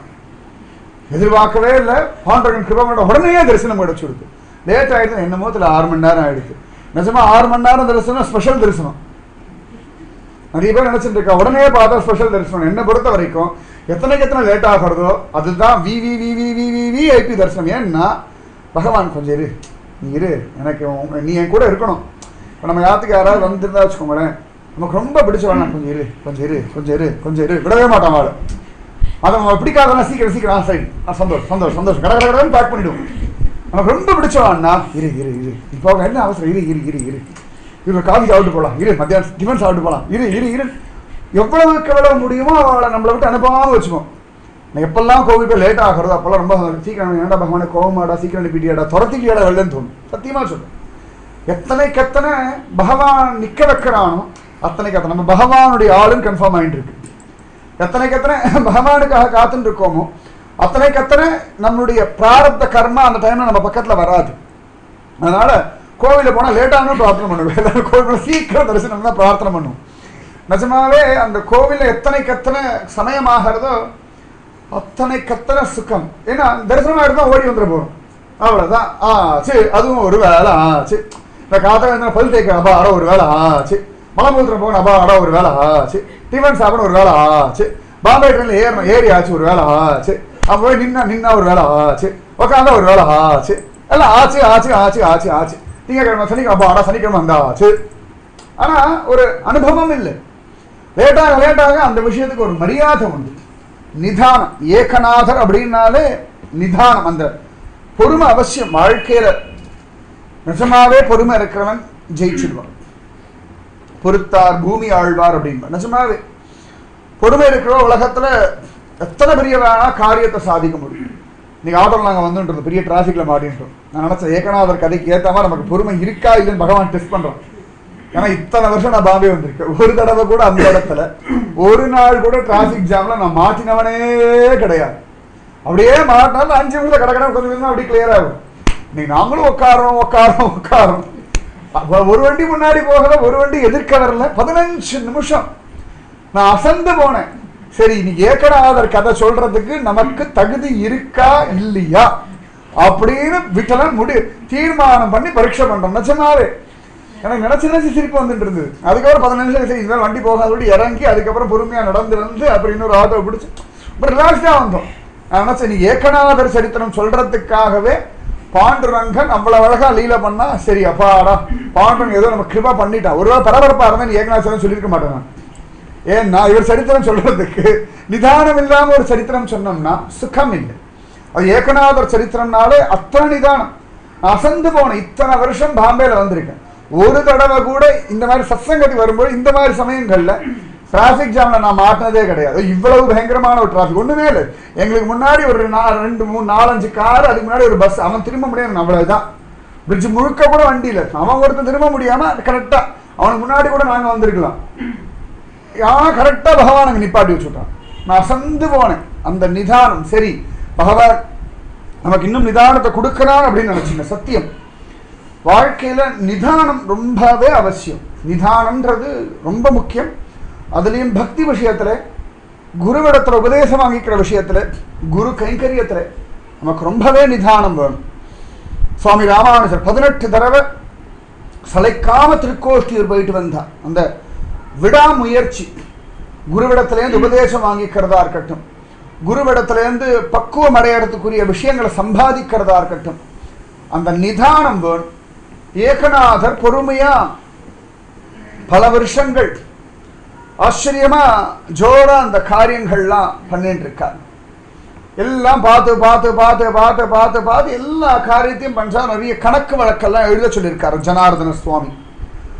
அழகா கணக்கு வழக்கெல்லாம் எழுதிட்டு இருக்கார். ஒரு நாள் ஆச்சரியம், அதி விசேஷம். அவருக்கு ஒரு பைசாவுக்கு கணக்கு செட்டில் ஆகல, அப்படியே இருந்துட்டு இருக்கு. இதுக்கு முன்னாடி ஆச்சரியமான ஒரு சம்பவம் நடக்கிறது. ஏகநாதர் எப்பொழுதுமே இந்த ஜனார்தன சுவாமி தியானம் பண்ணுவார்னு சொன்ன ஒரு இடத்துல, இன்னைக்கெல்லாம் கூட அந்த இடமெல்லாம் கூட இருக்கு. அந்த தியானம் பண்ற இடத்துல வாசல்ல இப்படி காவல் காத்துட்டு இருப்பார். யார் உள்ள வந்தாலும் குருநாதர் பூஜை பண்ணிட்டு இருக்கார் அப்படின்னு சொல்லிடுவார். ஒரு சந்தர்ப்பத்துல உள்ளுக்குள்ள ஜனார்தன சுவாமி பகவானுக்கு பூஜை பண்ணிட்டு இருக்கார். வெளியில ஏகநாதர் காவல் காத்துட்டு இருக்கார். திடீர்னு பக்கத்து தேசத்து அரசன் படையெடுத்துட்டு வந்துட்டான். அவ வேகமா வந்து ஜனார்தன சுவாமியிடம், அவர் தான் தளபதியா இருந்து யுத்தத்தை நடத்த வேண்டியவர், அதனால அவரிடத்துல விண்ணப்பம் சொல்லலாம் அப்படின்னு ஓடி வந்தார்கள். ஓடி வந்தா ஏகநாதர் சொன்னார், உள்ள ஜனார்தன சுவாமி பூஜையில இருக்கார் குருநாதர், அதனால எந்த காரணத்தை கொண்டும் அவரை தொந்தரவு பண்ண முடியாது அப்படின்னா. உடனே அவர் சொன்ன, நீ சொல்றதெல்லாம் வாஸ்தவம்பா, ஆனா பெரிய யுத்தம் வந்துடுத்து, தேசத்துக்கு பெரிய ஒரு ஆபத்து வந்திருக்கு, இப்ப ஒரு யுத்தத்துக்கு வரலே அப்படின்னா தேசமே இன்னொருத்தன் கையில போயிடுமப்பா அப்படின்னு சொல்ல, ஏகநாதர் ஒரு க்ஷணம் யோசனை பண்ணாராம். அடுத்த க்ஷணம் பார்த்தா ஜனார்தன சுவாமியுடைய சகல விதமான யுத்தத்துக்கு போக வேண்டிய எல்லாத்தையும் தரிச்சுண்டார். ஜனார்தன சுவாமியுடைய கேடயத்தை தரிச்சுண்டார், அவருடைய தலைவருக்கு அந்த ஹெல்மெட்லாம் போட்டு அதெல்லாம் தரிச்சுண்டார், கையில கத்தி எடுத்துட்டார். அழகா ஜனார்தன சுவாமி குதிரை மேல ஏறினார், கிளம்பிட்டார். ஒரு குரு பண்ண வேண்டிய காரியத்தை இந்த சிஷ்யன் கிளம்பிட்டார். கூட வந்தவாள் அசந்து போனான். இவன் வரதை பார்த்தாலே ஒரு பெரிய வீரன் மாதிரி. அது வரைக்கும் ஏகநாதருக்கு குதிரை ஓட்ட தெரியாது, அது வரைக்கும் ஏகநாதருக்கு போர் பயிற்சி கிடையாது, கத்தி எப்படி பிடிக்கணும் கூட தெரியாது. ஆனா இன்னைக்கு ஜனார்தன சுவாமியுடைய பூஜை தட்டுப்பட்டு போயிடப்படாது, அதுக்கு ஒரு தடசம் வந்துடப்படாது அப்படின்னு சொல்லி அந்த தடையை நிவர்த்தி பண்றது எப்படின்னு தெரியாம, சரி ஜெய் ஜனார்தன சுவாமின்னு கிளம்பிட்டார். ஜெய் சத்குரு மகாராஜ் கி ஜெய் அப்படின்னு. நிஜமாக அந்த வார்த்தைக்கு பாருங்க, ரொம்ப பலமுடைய வார்த்தை அது. ரொம்ப தைரியமா ஜெய் சத்குரு மகாராஜ் கி ஜெய் ரொட்டி கோவிந்த நாம சங்கீர்த்தம் கோவிந்தா கோவிந்தா அவ்வளவுதான். ஜெய் ஜானகி காந்த ஸ்மரணம் ஜெய் ஜெய் ராம ராம ரொட்டி. அது உள்ளுக்குள்ளே அதை சொன்ன, ஜெய் சத்குரு மகாராஜ் கி ஜெய் அப்படின்னா நிஜமாவே உள்ளுக்குள்ள அப்படி ஒரு தெய்வீக சக்தி இறங்குறத உங்களால உணர முடியும். ஏன்னா குரு பிரம்மா குரு விஷ்ணு குரு தேவோ மகேஸ்வரக குரு சாட்சாத் பரபிரம்மம் தஸ்மை ஸ்ரீ குரவே நமக. குருதான் பிரம்மா விஷ்ணு சிவரூபமா இருக்கார், அதனாலே குரு மும்மூர்த்தி ரூபம், அதனாலே குரு பரபிரம்மம். குருவை பார்த்தா அப்படி பரபிரம்மம்னு ஒத்துக்கிறது. அவளுக்கு என்ன 4 கை இருக்கா, இல்லாட்டி 3 கண்ணு இருக்கா, இல்லாட்டி பிரம்மா மாதிரி 4 தலை இருக்கா அப்படியெல்லாம் அவசியமே கிடையாது. இவர்கள் பண்ணக்கூடிய கர்மாக்களை குரு பண்ணிட்டு இருக்கார். எப்படி ஒரு பரபிரம்மம் என்ன பண்ணிட்டு இருக்குன்னு யாருக்கும் தெரியறது இல்லை, ஆனா ஏதோ பண்ணிட்டு இருக்கு பரம, அது மட்டும் ஒத்துக்கணும் இல்லையா? அது போல குருவானவர் நமக்கு தெரியாமலே நம்மளை பக்குவப்படுத்திட்டு இருக்கார். நமக்கு தெரியாமலே பார்க்கலாம், சமயத்துல கிருஷ்ணா அப்படின்னு கீழே விழுந்தோம்னா வரது, இல்லை ஹரே ராமா அப்படின்னு தான் வரது, ஒரு கோவிந்தா வரது. அழகா பகவன் நாம சங்கீர்ண ஒரு ருச்சி, சத்சங்கத்தில் ஒரு ருச்சின்னா நம்முடைய பலத்தினாலே இல்லை, குரு நமக்கு தெரியாமலேயே நம்ம மனசை பக்குவப்படுத்தின்னு வர, அதனாலே உண்டாகக்கூடிய ஒரு மாற்றம். அது குரு பலம். பாண்டரங்கனை பார்க்கணும் ஒரு ஆசை வருது, பாண்டரங்கனை பார்த்தா மெயினி சில்லுக்கிறது அப்படின்னா குரு கிருபை நமக்கு அந்த ஒரு சுகானுபவம். பாண்டரங்கனை பார்த்தா இந்த தெய்வம் அப்படின்னு ஒரு நம்பிக்கை வருது அப்படின்னா குரு கிருபை. அது குரு நேரடியாக நம்ம கிட்ட சொல்றது இல்லை, நம்ம ஹிருதயத்தை அப்படி மாத்திராரம். இந்த குழந்தையுடைய பக்குவத்தை கொடு, இந்த குழந்தைக்கு நல்ல புத்தியை கொடு, இந்த குழந்தைக்கு தைரியத்தை கொடு, இந்த குழந்தைக்கு ஸ்ரத்தையை கொடு, இந்த குழந்தைக்கு வாழ்க்கையை கொடு, இந்த குழந்தைக்கு வேலையை கொடு, இந்த குழந்தைக்கு கல்யாணம் பண்ணிவை. ஒவ்வொரு க்ஷணமும் நமக்காக நம்ம பிரார்த்திக்கிறோமோ இல்லையோ சத்குருநாதன் பிரார்த்தனை பண்றான். அது எந்தெந்த ஜீவனுக்கு என்னென்ன சமயத்துல தேவையோ அந்த தேவைகள் பூர்த்தி அடையிறதுக்கு பகவானிடத்துல வாதாடுறது யாருன்னா சத்குருநாதன் தான். அத்தனை விசேஷமானவர் சத்குருநாதன். அந்த குரு மகாராஜ தியானம் பண்ணின்றார் ஜோர ஏகநாத சுவாமி. ஜெய் சத்குரு மகாராஜ்கி ஜெய் அப்படின்னு அழகா குதிரை ஏறினார். பெரிய ஒரு வீரன் மாதிரி கிளம்பி ஆச்சு. பெரிய யுத்தம் நடக்கிறது, பெரிய யுத்தம் நடக்கிறது. எல்லாருமே தூரத்துல பார்த்தவாள் இது ஜனார்தன சுவாமி தான் அப்படின்னு நினைச்சுட்டான். அந்த காம்பீரியம், அந்த பாவனை அப்படியே இருக்கார், நம்பவே முடியல. இது ஏகநாதர் அப்படின்னு பல பேருக்கு தெரியல. ஜனார்தன சுவாமி வந்துட்டார், இனிமேல் யுத்தத்துல ஜெயிச்சுடுவோம் அப்படின்னு எல்லாருக்கும் குதூகலம் வந்துடுத்து. பெரிய யுத்தம் ஜோரா நடக்கிறது. எல்லாரும் விரட்டி அடிச்சு துரத்தினாராம் ஏகநாதர். ஜனார்தனர் என்ன வேகத்துல சண்டை போடுவாரோ, என்ன விதத்துல யுத்தம் பண்ணுவாரோ அதே யுத்தத்தை அப்படியே பண்றார். சத்தியம். ராமகிருஷ்ண பரமஹம்சர் பாரத பூமியில இருந்துண்டு எப்படி நாஸ்திகவாதிகள் எல்லாம் ஆஸ்திகவாதிகளா மாத்தினாரோ அதே தான் விவேகானந்தர் வெளிநாட்டுல போய் அவ பாஷையில பேசி அங்க இருக்கிற நாத்திகர்கள் எல்லாம் ஆஸ்திகர்களா மாத்தி கொண்டு வந்தார். இங்க ராமகிருஷ்ண பரமஹம்சர் பண்ண அதே வேலை தான் விவேகானந்தர். பெரிய வித்தியாசமே நீங்க பார்க்க முடியாது. குருவுடைய காரியத்துக்கும் சிஷ்யாவுடைய காரியம் பெரிய வித்தியாசம் பார்க்கவே முடியாது. ஏன்னு கேட்டா இவருடைய என்ன விதைச்சிருக்கோமோ அதானே வளரும். விதை ஒண்ணு போட்டா சொரவண்ணா முளைக்கும், அவரைக்கா விதை போட்டா அவரைக்கா தானே வரும். அதனால குரு எதை விதைக்கிறாரோ அதுதானே நம்முடைய ஹிருதயத்துல அப்படியே வேரூன்றி ஒரு பெரிய மரமா வளர்றது. ஆச்சரியம். ஏகநாதர் பெரிய யுத்தம் எல்லாம் பண்ணியாச்சு, ஜெயிச்சாச்சு. எல்லாரும் குதூகலமா கொண்டாடினா. அழகா வந்துட்டார் கடன்னு. அவர் பூஜை முடிக்கிற முன்னாடி வந்தாச்சு. திரும்பவும் எல்லா விதமான வஸ்திரங்கள் எல்லாம் கழட்டி வச்சாச்சு. அழகா அவர் பாட்டுக்கு தேமேன்னு எப்பொழுதும் போல நின்றுருக்கார். அவர் பெரிய வேலையை முடிச்சுட்டேன். அந்த அகம்பாவமும் இல்லை, அது ரொம்ப முக்கியம். சாதாரண வாழ்க்கையில் கைங்கரியம் பண்ணுவோம், அப்படி அடுத்த வாழ்க்கை சகாயம் பண்ணுவோம். அப்படி எதாவது பண்றோம் வச்சுக்கோங்க, பகவான் நமக்கு கொடுத்துருக்கிற ஒரு பெரிய ஆப்பர்ச்சுனிட்டி நினைச்சுக்கோங்க. நான் பண்றேன் நினைச்சுக்காதீங்க.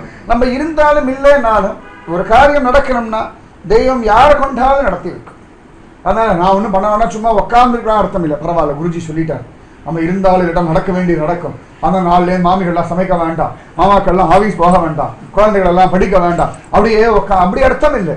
அதாவது நம்ம பண்ண வேண்டியதெல்லாம் பண்ணணும். நான் பண்ணேன், என்னாலதான் ஆச்சு அப்படின்னு ஒரு அகம்பாவம் வரப்படாது.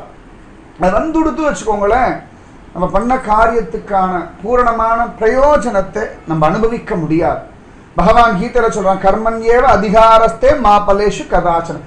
கர்மாவை பண்றதுக்கு உனக்கு அதிகாரம் உண்டு, பலன்ல உனக்கு அதிகாரம் இல்லை. இல்லைன்னா நீ நினைக்கிற மாதிரி இல்லை, அதை விட பெருசா இருக்கு. நீ நினைக்கிற அளவுதான் கிடையாது. ஒரு குழந்தை எல்கேஜி போகிறது, அழகா படிக்கிறது, இப்போ ஆப்பிள் பி ஃபார் பாய் எல்லாம் படிச்சுட்டு வர்றது. அதப்பா அடா இன்னைக்கு ஸ்கூல் போனாலும் அதுக்கு மேலே அது first standard, second standard, 10th, college, IAS, IPS, auditor, engineer எதுவுமே எடு. அது பாட்டுக்கு எல்கேஜி போகிறது வர்றது, அது பாட்டு குதூகலமா இருக்கு. கர்மன்யேவ அதிகாரஸ்தே. அதுக்கப்புறம் என்ன படிக்க போறோம் அதெல்லாம் அதுக்கு தெரியாது. இன்னைக்கு ஸ்கூல் போனோம், அம்மா இந்த சாட்டர்டே ஸ்கூல் உண்டா, லீவா சரி லீவு. மண்டே ஸ்கூல் போனோம், சரி போறேன். அதுக்கு மேலே அதுக்கு ஒன்றும் பெருசாக தெரியாது. ஸ்கூல் இன்னைக்கு என்ன ரைம்ஸ், இன்னைக்கு டெஸ்ட் அவ்வளோதான், இன்னைக்கு எஸ்கர்ஷன் அவ்வளோதான். அது அந்த கர்மாவை பண்ணிட்டே வருது, தானாகவே அடுத்த கிளாஸ் போயிடுது, தானே அடுத்த கிளாஸ். இப்போ படிக்கிறது எப்போ அது இன்ஜினியர் முடிச்சு அதுக்கு ஒரு கல்யாணம் ஆகி அதுக்கு ஒரு குழந்தை பெற்று அந்த குழந்தை படிக்கிறது, அந்த உசுறு போகிற வரைக்கும் இந்த எல்கேஜி ஏ ஃபார் ஆப்பிள் அது வரைக்கும் இருக்கு. நீங்க பண்ற ஒவ்வொரு கர்மாவுக்கும் பிரயோஜனம் பல வருஷங்களுக்கு பிரயோஜனம் தரக்கூடிய அது அந்த வருஷத்தோடு எல்கேஜி படிச்சு எல்கேஜியோட முடியலை. எல்கேஜி 1ஆம் கிளாஸ் 1 1 2 2 3 3 அப்படின்னு வாய்ப்பாடு வாசிச்சோம்னா அது அதோட முடியறது இல்லை. அது பின்னாடி கால்குலேட்டரில் உட்காந்து நீங்கள் பண்ணாலும் கம்ப்யூட்டரில் உட்காந்து பண்ணாலும் இந்த 3x3 அப்படின்னு கால்குலேட்டர் தட்டுற வரைக்கும் அது உபயோகமாக ஆயிருக்கு. நீங்கள் அடுத்த நாளுக்கு சொல்லி தர வரைக்கும் உபயோகமாக இருக்குது. நாளைக்கு பேரன் பேத்திக்கு சொல்லிக் கொடுக்குற வரைக்கும் உங்கள் வாத்தியார் உங்களுக்கு 1 அப்படின்னு சொல்லி கொடுக்குற. இப்போ இந்த காலத்தில் சொல்லணும்னா 5 + 4 எவ்வளோன்னா 5 in the finger, 4 in the mind, 6 7 8 9 இது சொல்றது அப்படின்னா எனக்கு ஒரு அனுபவம். ஏதோ ஒரு குழந்தை கிட்ட அந்த சொன்னேன் நான் 5 + 9 அப்படி சொல்லக்கூடாது, உங்களுக்கு ஒன்றும் தெரியல மாமான்னு எடுத்து என்னடா அப்படின்னா 5 in the mind, 4 in the finger, 6 7 8 9 அப்படின்னு எடுத்து நான் அசந்து போனேன். ஓ சரி குழந்தைங்க இப்படி சொன்னாதான் நிஜமாவே நம்ம 5 + 4 9 தெரிஞ்சா கூட அது எதிர்பார்க்கிற மெத்தட்ல சொன்னாதான் அது சரின்னு ஒத்துக்கிறது. அது நேரடியாக 9 ஆன்சர் கிடைச்சா கூட அதெல்லாம் இல்லை. 5 in the mind அது ரொம்ப அழகு, அது ஒரு சுகம் தான் வச்சுக்கோங்க. அதை ரசிக்கணும், நல்லத்தில் ரசிக்கிறதுனால பகவான் அந்த சுகத்தை கொடுத்துருக்கான். அது நிஜமாவே பின்னாடி எத்தனையோ இடங்கள்ல உபயோகமாகும். நீங்க பண்ணக்கூடிய ஒரு கர்மா உங்க வாழ்க்கையுடைய பலவிதமான சந்தர்ப்பங்கள்ல உங்களுக்கு பிரயோஜனம் தான். அதான் பகவான் சொல்றான் கர்மன்யேவ அதிகாரஸ்தே மா பலேஷு கதாச்சன். ஒன்று நான் சீசன் டிக்கெட் ஒரு நாள் வாங்குறேன், உங்க பாஷையிலே சொல்றேன். சீசன் டிக்கெட் ஒரு நாள் லைன்ல போய் நின்று வாங்குறேன், 1 மாசம் வரைக்கும் இல்லாட்டி 3 மாசம் வாங்கினா 3 மாசம் பிரயோஜனம். ஒரு நாள் ஒரு மணி நேரம் நின்று நீங்க சீசன் டிக்கெட் வாங்கினா 3 மாசம் அந்த கியூல போய் திரும்பவும் டிக்கெட் வாங்குறதுக்கோ உங்களுக்கு அடுத்த நாள் வாங்க போனா அதுக்கு நான் பொறுப்பு இல்லை.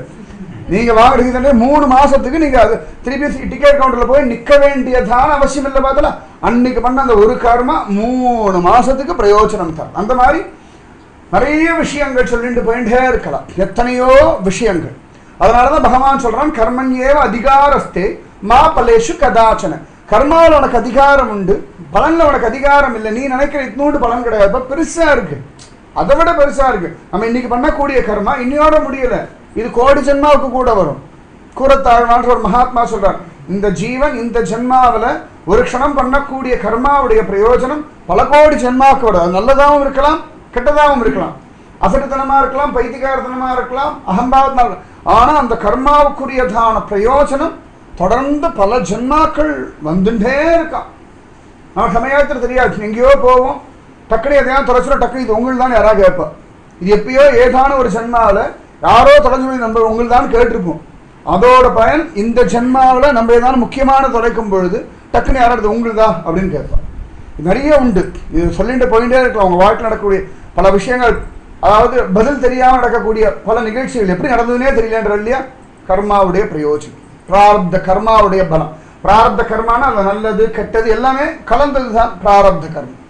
அதனால எப்பொழுதுமே ஒரு காரியம் பண்ணோம், ஒரு கைங்கரியம் பண்ணோம் அப்படின்னா அந்த அகம்பாவம் இருக்கக்கூடாது. பகவான் பண்ண வச்சான், சர்வம் கிருஷ்ணார்ப்பணம் அஸ்துன்னு அப்படியே கொடுத்துட்டே வச்சுக்கோங்களேன், இன்னும் இன்னும் இன்னும் வசந்து வரணும். இவ்வளோ கர்மா பண்ணியிருக்கார் ஏகநாத சுவாமி, பெரிய யுத்தத்தில் ஜெயிச்சிருக்கார், ஆனால் ஒன்றும் பீதிக்கவே இல்லையா. அழகாக ஒரு பூஜை முடிச்சார், அழகாக எல்லாம் முடிச்சுட்டு அவர் கிளம்பினார், கூடவே வந்தார், கிரகத்துக்கு வந்தாச்சு, அழகாக உட்காந்தாச்சு, அவர் சாப்பிட்றார், பரிமாறார், கூட நின்று அழகாக விசிறி வீசிட்டு இருக்கார். ஒரு இடத்துல கூட ஏகநாதர் இந்த யுத்தத்துக்கு போயிட்டு வந்திருக்கார், இப்படி ஒரு யுத்தம் நடந்திருக்கு, இவர் ஜெயிச்சிருக்கார், ஒன்றுமே இவர் வாயை திறந்து சொல்லலை. ஜனார்தன சுவாமி வரும்போது ஜனங்கள்லாம் அவர் பார்த்து கை கூப்பிட்றா, ஜெயகோஷம் போடுறா. ஜனார்தன சுவாமிக்கு புரியல, என்ன ஆச்சு, ஜனங்கள் ஏன் அப்படி கூட்டம் கூட்டமாக இருக்கா, என்னமோ ஒரு பெரிய வெற்றியில் தொலைச்சுட்டு இருக்காளே அப்படின்லாம் பார்த்துட்டு இருக்கார். ஒன்றும் கேட்கல. அப்போ கூட ஏகநாதர் ஒன்றும் சொல்லலையா. சாப்பிட்டெல்லாம் முடிச்சோன்னு என்ன விஷயம்னு பக்கத்தில் இருக்கிறவாளை கேட்க எல்லாரும் விஷயத்த சொல்கிறா. ஜனார்தன சுவாமி கண்களில் ஆனந்த பாஷம், பயிரை நீ பண்ணியான்னா பகவான் பண்ண வச்சான், குருநாதர் கிருப்பை. அவ்வளோதான். இந்த முகத்தில் கூட நான் பண்ணிட்டேன் அப்படின்னு அந்த ஒரு எக்ஸ்பிரஷன் வருமே, நமக்கு சாதாரணமாக வரும், சுபாவமாக வரும். அந்த எக்ஸ்பிரஷனே வரலைன்னா நமக்கு ரொம்ப நம்ம பண்ணாத மாதிரி ஒரு ஃபீலிங் வந்துடும். அந்த முகத்தில் துளி கூட அந்த தெரியவே இல்லையா. நிஜமாவே அது ஒரு பெரிய ஒரு குணம், பெரிய குணம். அது நிறகுடம் தழும்பாது அப்படின்னு சொல்லுவாங்க. நல்லா கவனிச்சு பாருங்க, நட்சத்திரம் தான் மினுக்கும், சூரியன் மினுக்கவே மினுக்காது. அது பளிச்சுன்னு கண்ணையே கூசும். நட்சத்திரமா இருக்காது, சூரியனா இருக்கும். அப்போ மனசுல அவ்வளவு சந்தோஷம் இருக்கும். இப்படி இப்படி மினுக்கின்றே இருந்தோம்னா அது சுகம் இல்லை. ஏகநாதர் ஒண்ணுமே சொல்லலை, அசந்து போயிட்டார். ஜனார்தனர் பரவாயில்ல, பக்குவத்தில் இருக்கான் அப்படின்னு நினைச்சிருந்தார். ஆச்சரியம், சந்தோஷப்பட்டார். ஏண்டா சொல்லலை அப்படின்னா, இந்த சொல்லணும்னு தோணலை. இது பெருசா சொல்லி பிரஸ்தாபிக்கிறதுக்கு என்ன இருக்கு? உனக்கு எப்படிடா யுத்த பயிற்சி? எல்லாம் குரு கிருப்பை இருந்தா வேதாந்தமே புரியும்னா யுத்தம் பண்ணவா வராது. குருவுடைய கிருப்பை இருந்ததுன்னா மனசுல இருக்க விரோதிகளே ஜெயிக்க முடியும். 5 கர்மேந்திரியங்கள் 5 ஞானேந்திரியங்களே ஜெயிக்க முடியும்னா யுத்தத்துல ஜெயிக்கிறது அவருக்கு கஷ்டம். சத்தியம் அதுதான்.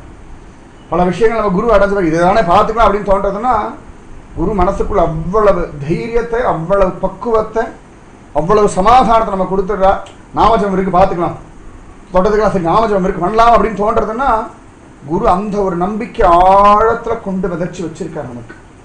அந்த நம்பிக்கை நமக்கு அப்பப்ப ஏறி இறங்குற மாதிரி தெரியும், ஆனா ஆழ் மனசுல நின்னா விதைச்சு வச்சிருக்கார்.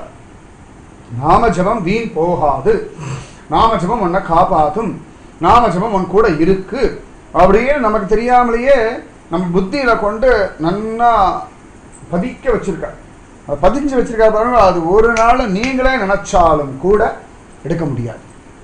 நீங்களே நினைச்சாலும் கூட பகவான் மேல குரு உங்களுக்கு ஒரு நம்பிக்கை வச்சு கொடுத்துருக்கா பாருங்க. அந்த நம்பிக்கை மாற்றவே முடியாது. அவ்வளவு விசேஷமானது. குரு கிட்ட சொல்லாம செஞ்சுட்டு இருக்கா. ஆச்சரியம், சந்தோஷப்பட்டார் ஜனார்தன சுவாமி. இதெல்லாம் எடுத்து ஒரு நாள் அழகா அவர் கணக்கெல்லாம் சரி பார்த்துட்டு இருக்கார். ஒரே ஒரு பைசா கணக்கில் உதைக்கிறது எங்க அப்படின்னு தெரியல. அப்படியே உதைக்க நம்ம ஆமா ஒரு பைசா தானே போ அப்படின்னு விட்டுரும். எப்பொழுதுமே ஒரு ஸ்ரத்த இருக்கணும் நமக்கு வாழ்க்கையில்.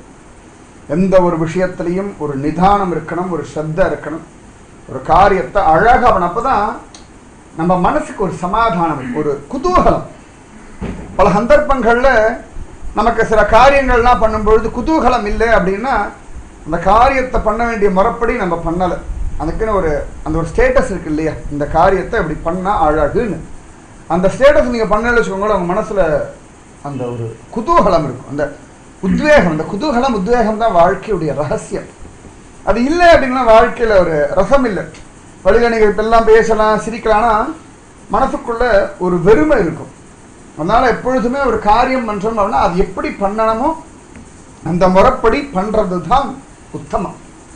இவர் பார்த்தார் சாப்பிட கூட இல்லை, இது என்ன ஆனா பார்த்துருவோம் அப்படின்னு சொல்லிட்டு ஒரு பாட்டுக்கு உட்காந்து கணக்கெல்லாம் சரி பார்த்துட்டு இருந்தார் ஏகநாதன்.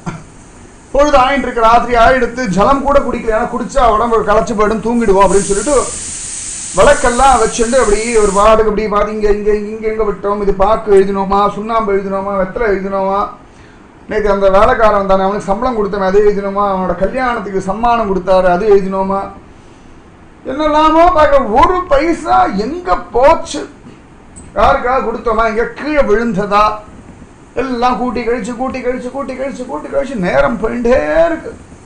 வடியார் காலம்பர 2-3 மணி ஆயிடும். கடைசியில கண்டுபிடிச்சா அந்த ஒரு பைசா எங்க இருக்கு டாலி பண்ணிட்டார். அழகா டாலி பண்ணிட்டார். சபா அப்படி கை தட்டினா அது ஒரு குஷி. ஒரு காரியத்தை பண்ணி முடிச்சோன்னா நமக்குள்ள ஒரு குதூகலமா அப்படின்னு நினைக்க சபா. அப்ப உடனே பார்க்கலாம் இந்த ஆபீஸ்ல அன்னைக்கு வேலையை ஒழுங்கா முடிச்சா நம்ம வர விதமே வேறு. அன்னைக்கு ஆஃபீஸ் ஒழுங்கா வேலை முடிக்கணும் அப்படி வரும்போது இன்னைக்கு ஒன்றும் இந்த ஆஃபீஸ் ஒரே டென்ஷன்னா வேலையை ஒழுங்கா பண்ண எடுத்தோம். இன்னைக்கு அவள் ஒழுங்கா வேலையை கரெக்டா அப் டு த மார்க் பண்ணலை, இல்லாட்டி பாஸோட இஷ்டப்படி. அதான் அப் டு த மார்க். ஆஃபீஸ்ல என்ன அப் டு த மார்க்னா பாஸ் ஆசைப்படுறபடி பண்ணணும். அவன் முட்டாள்னு எழுதுனா நீ முட்டாள் தான் இல்லை சார், அது முட்டாள் கிடையாது, பைத்தியம் நீ எழுதுனா நடக்காது. கழுதைக்கு வாக்கப்பட்டா உதப்பட்டு தான் ஆகணும். அது பாசு கழுதுன்னா உதப்படணும், அது நாயின்னா அது தடவி கொடுக்கணும், அது வாழை ஆட்டிகிட்டே இருக்கணும், அவ்வளோதான். நிஜமாவே இந்த காலத்தை வேலைக்கு போகிறது பெரிய டென்ஷன்ரா. இன்னும் இல்லை, நம்முடைய அகம்பாவம் நம்முடைய ஈகோவெல்லாம் விட்டுவிட்டோ அவன் என்ன சொல்கிறானோ அவனுக்கு என்ன வேலை வேணுமோ பண்ணி கொடுத்துட்டு வந்துட்டே இருக்கணும்.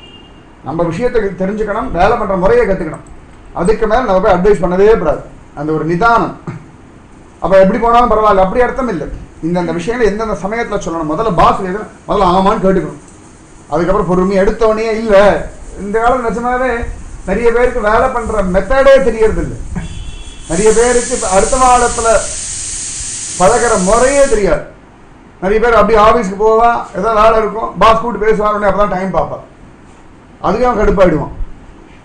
என்ன அவன் வெட்டியாக உட்காந்து பேசிட்டு இருக்க மாதிரி இவன் நம்ம அவனுக்கு சம்பளம் கொடுக்குற மாதிரி எப்போ தான் வாட்ச் பார்ப்பா, டைமை பார்ப்பா. எவ்வளோக்கும் அவனோட பொசிஷனில் உட்காந்து பார்த்தா தெரியும். நம்ம கிட்ட யாராவது நம்ம கீழே யாராவது இருக்க சின்ன குழந்தை பேசிட்டு இருக்கோம் அப்படின்னா டைம் பார்த்து இப்படி பார்த்ததுன்னா என்ன போர் அடிக்கணும் கிளம்பணுமா அப்படி கோவம் வந்துடும் நமக்கு.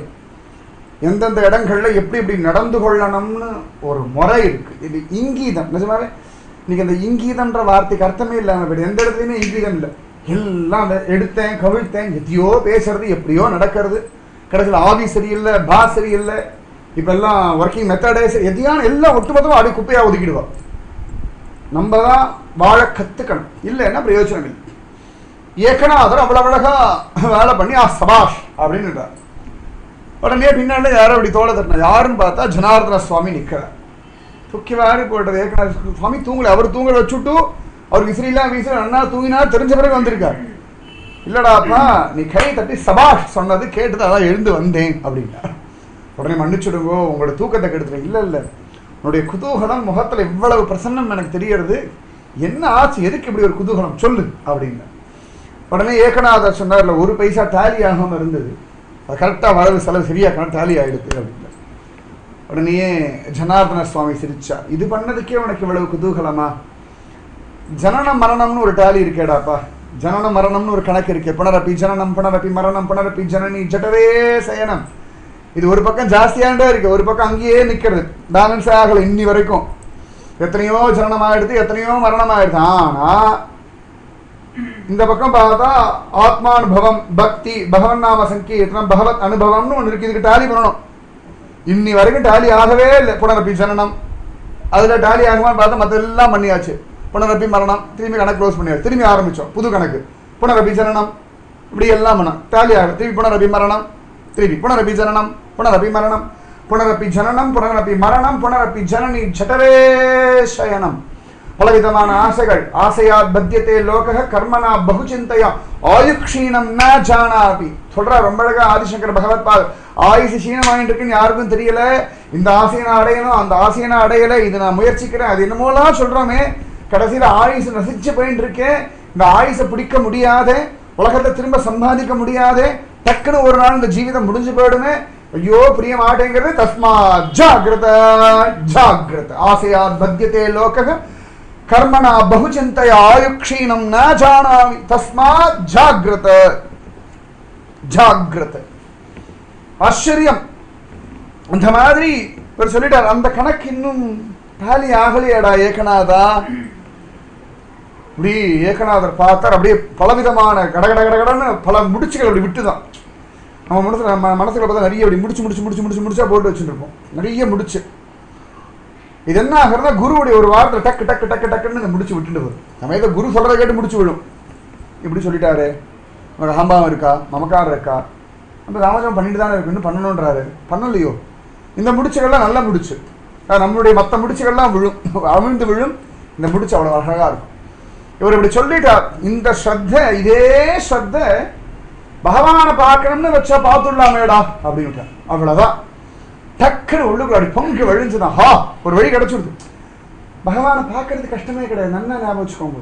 அந்த ஸ்ரத்த எல்லாரும் என்ன பண்றோம் அப்படின்னா, ஒரு 35 அடியில ஜலம் கிடைக்கும் அப்படின்னா 34.75 அடி தோண்டிட்டு ஒண்ணு வரப்போ அப்படின்னு போயிடும். இந்த கடைசி ஒரு காலடி அத்தனோண்டு இன்னும் ஒரு ஜான் கம்மியா இருக்கு, அதை ஒரு குத்து குத்தினோம்னா தண்ணி வந்து ஆமாம் போ அப்படின்னு விட்டுடும். அந்த ஸ்ரத்த பக்தி விஷயத்துல அந்த ஸ்ரத்த வேணும். பக்திக்கு முதல்ல தேவை விடாமுயற்சி. முயற்சி பண்ணிண்டே இருக்கணும். துருவன் ஓம் நமோ பகவதே வாசுதேவாய, ஓம் நமோ பகவதே வாசுதேவாய, ஓம் நமோ பகவதே வாசுதேவாய ஜபிச்சுட்டே இருந்தான் குழந்தை. ஒரு நாள் ஆச்சு, 2 நாள் ஆச்சு, 3 நாள் ஆச்சு, 10 நாள் ஆச்சு, 20 நாள் ஆச்சு. ஆமா 20 நாள் நான் சொன்னேன், ஒன்றும் தெய்வம் கிடைக்கல. நாரதர் சொன்ன மந்திரம் தெரியல போல, நம்ம வேற குருவை பார்ப்போம், வேற மந்திரம் புதுசாக ட்ரை பண்ணுவோம், அதுலேருந்து ஆரம்பிப்போம். இப்படியே பண்ணியிருந்தாங்கன்னா துருவன் 36,000 வருஷம் ஆயிருந்தாலும் பகவானை பார்த்துக்க மாட்டான். அந்த ஓம் நமோ பகவதே வாசுதேவாய அந்த ஏக மந்திரம் விடாம சொல்லிட்டு இருந்தான். 1 மாசம் ஆச்சு, 2 மாசம் ஆச்சு, 3 மாசம் ஆச்சு, 4 மாசம், 5ஆவது மாசம் ஹதயத்தை ஹரி பிரத்யட்சமாய் கட்டி பிடிச்சிட்டான். அதுதான் 150 நாள், 6ஆவது மாசம் கண்ணுக்கு நேர ஹரி நிற்கலாம். துருவன் அப்படின்னா பிரகலாதன். அவ்வளவு கஷ்டங்கள் வந்து, என்னடா அது இவ்வளவு நாள் ஓம் நமோ நாராயணா சொல்லிட்டு இருக்கோம், ஒரே கஷ்டமா வருது, என்னமோ சரியில்லை போல இருக்கு, நம்ம வேற ஏதான மந்திரம் ட்ரை பண்ணுவோம், வேற ஏதான ஸ்லோகம் ட்ரை பண்ணுவோம். மாற்றி மாற்றி நானும் ஒவ்வொரு நாளாக ஓம் நமோ நாராயணாய, ஓம் நமோ நாராயணாய், நாராயணா நாராயண நாராயண நாராயண நாராயண குருவாயூர் மாதிரி ஜெபிச்சுட்டு இருந்தான். நீங்கள் நாராயண மந்திரம் ஜெபிக்கிறது கேட்கணும் குருவாயூர் தான் போகணும், வேறு எங்கேயுமே கிடையாது. 106 திவ்ய தேசங்களில் போனாலும் குருவாயூர் மாதிரி நாராயண நாராயண நாராயண அங்கே மாதிரி எங்கேயுமே கிடையாது. நானும் நினச்சிப்பேன் குருவாயூரப்பன் கேட்குற மாதிரி நாராயண நாம சமைக்கிற வேறு யாருமே ஸ்ரீரங்கத்தை கூட கேட்க முடியாது. பூலோக வைகுந்தம் ஸ்ரீ வைஷ்ணவ சித்தாந்தத்துடைய ஆணிவேர்ன்வா. எனக்கு தெரிஞ்சு ஒரு தடவை கூட அங்கே உட்காந்து யாரும் நாராயண நாராயண நாராயண நாராயண ஜெபிச்சதே கிடையாது. நான் குருவாயூர் போகும்போது இந்த குட்டி பையன் என்ன அட்டகாசம் பண்ணுறது, எல்லாரையும் நாராயண ஜெபிக்க வைக்கிறதேன்னு ஒரு யோசனையாக இருக்கும். ஆச்சரியமாக இருக்கும். நிஜமாவே இன்னி வரைக்கும் விடாமல் நாராயண நாம சங்கீதம் கேட்கணும். எனக்கு தெரிஞ்ச ஒரு ஸ்தலம் குருவாயூர் மட்டும்தான். வேறு எந்த இடத்துல குருவாயூர் பண்ணுறது வேற எங்கேயாவது அது வரும், அவ்வளோதானே ஒழிய வேறு எந்த ஒரு திவ்ய தேசத்துலையோ ஸ்ரீரங்கத்திலேயோ ஆழ்வார்த்தனங்கள்லையோ அப்படி மேல்கோட்டை திருநாராயணபுரத்திலேயோ எங்கேயுமே அந்த நாராயண சப்தத்தை இப்படி பறக்க சொன்னதே கிடையாது. திருக்கோஷ்டியூர்லேயே கிடையாது. திருக்கோஷ்டியூரில் தான் சுவாமி ராமானுஜர் கோவில் கோபுரத்து மேலே ஏறி ஓம் நமோ நாராயணான்னு பறக்க எல்லாருக்கும் சொன்னார். பறக்க அப்படின்னா எல்லாருக்கும் பொதுவாக சொன்னார், தெரியுற மாதிரி ரகசியமாக இல்லாமல் பறக்க சொல்லிட்டார். அந்த இடத்த கூட அப்படி சொல்றதுல ஆனால் குருவாயூர நாராயண நாராயண நாராயண நாராயண. பிரகலாதன் நம்ம இவ்வளோ நாராயணா சொல்கிறோம், ஒவ்வொரு நாளும் கஷ்டம் ஜாஸ்தியாகிட்டே இருக்குது. அப்பா நேத்தி பால் கொடுத்தா கூட விஷத்தை கொடுத்தா நாராயணா சொன்ன தப்பிச்சோம். அப்போ இன்னைக்கு நாராயணா சொல்ல ஒரு கஷ்டம் வராதுன்னு பார்த்தா அடுத்த நாள் இன்னொரு கஷ்டம் வந்து நிற்கிறது. யானையை விட்டு மிதிப்பேன், சரி அதுலேயே நாராயணா சொன்னால் அடுத்த நாள் பார்த்தா அக்னியில் உட்காருன்றான். பிரகலாதன் யோசனை பண்ணியிருந்தாங்கன்னா அது ஒவ்வொரு நாளாக நாராயணா சொல்ல ஒரு டென்ஷன் ஜாஸ்தியாகிட்டு இருக்கு, பிரச்சனை ஜாஸ்தியாகிட்டு இருக்கு.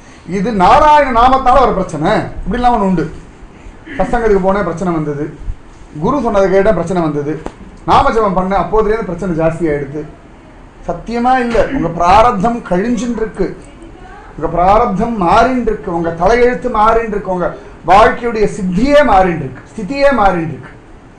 நன்னா புரிஞ்சுக்கோங்க. நம்ம பல விஷயங்கள் பல நல்ல மாற்றங்களை நம்ம வாழ்க்கையில் ஏற்றுக்கிறது. மழை காலத்தில் மழை கொட்டுறதே அப்படின்னு அப்போ தான் வெயில் காலத்தில் தண்ணி கிடைக்கும், இல்லைன்னா தண்ணி சுத்தமாக கிடைக்காது.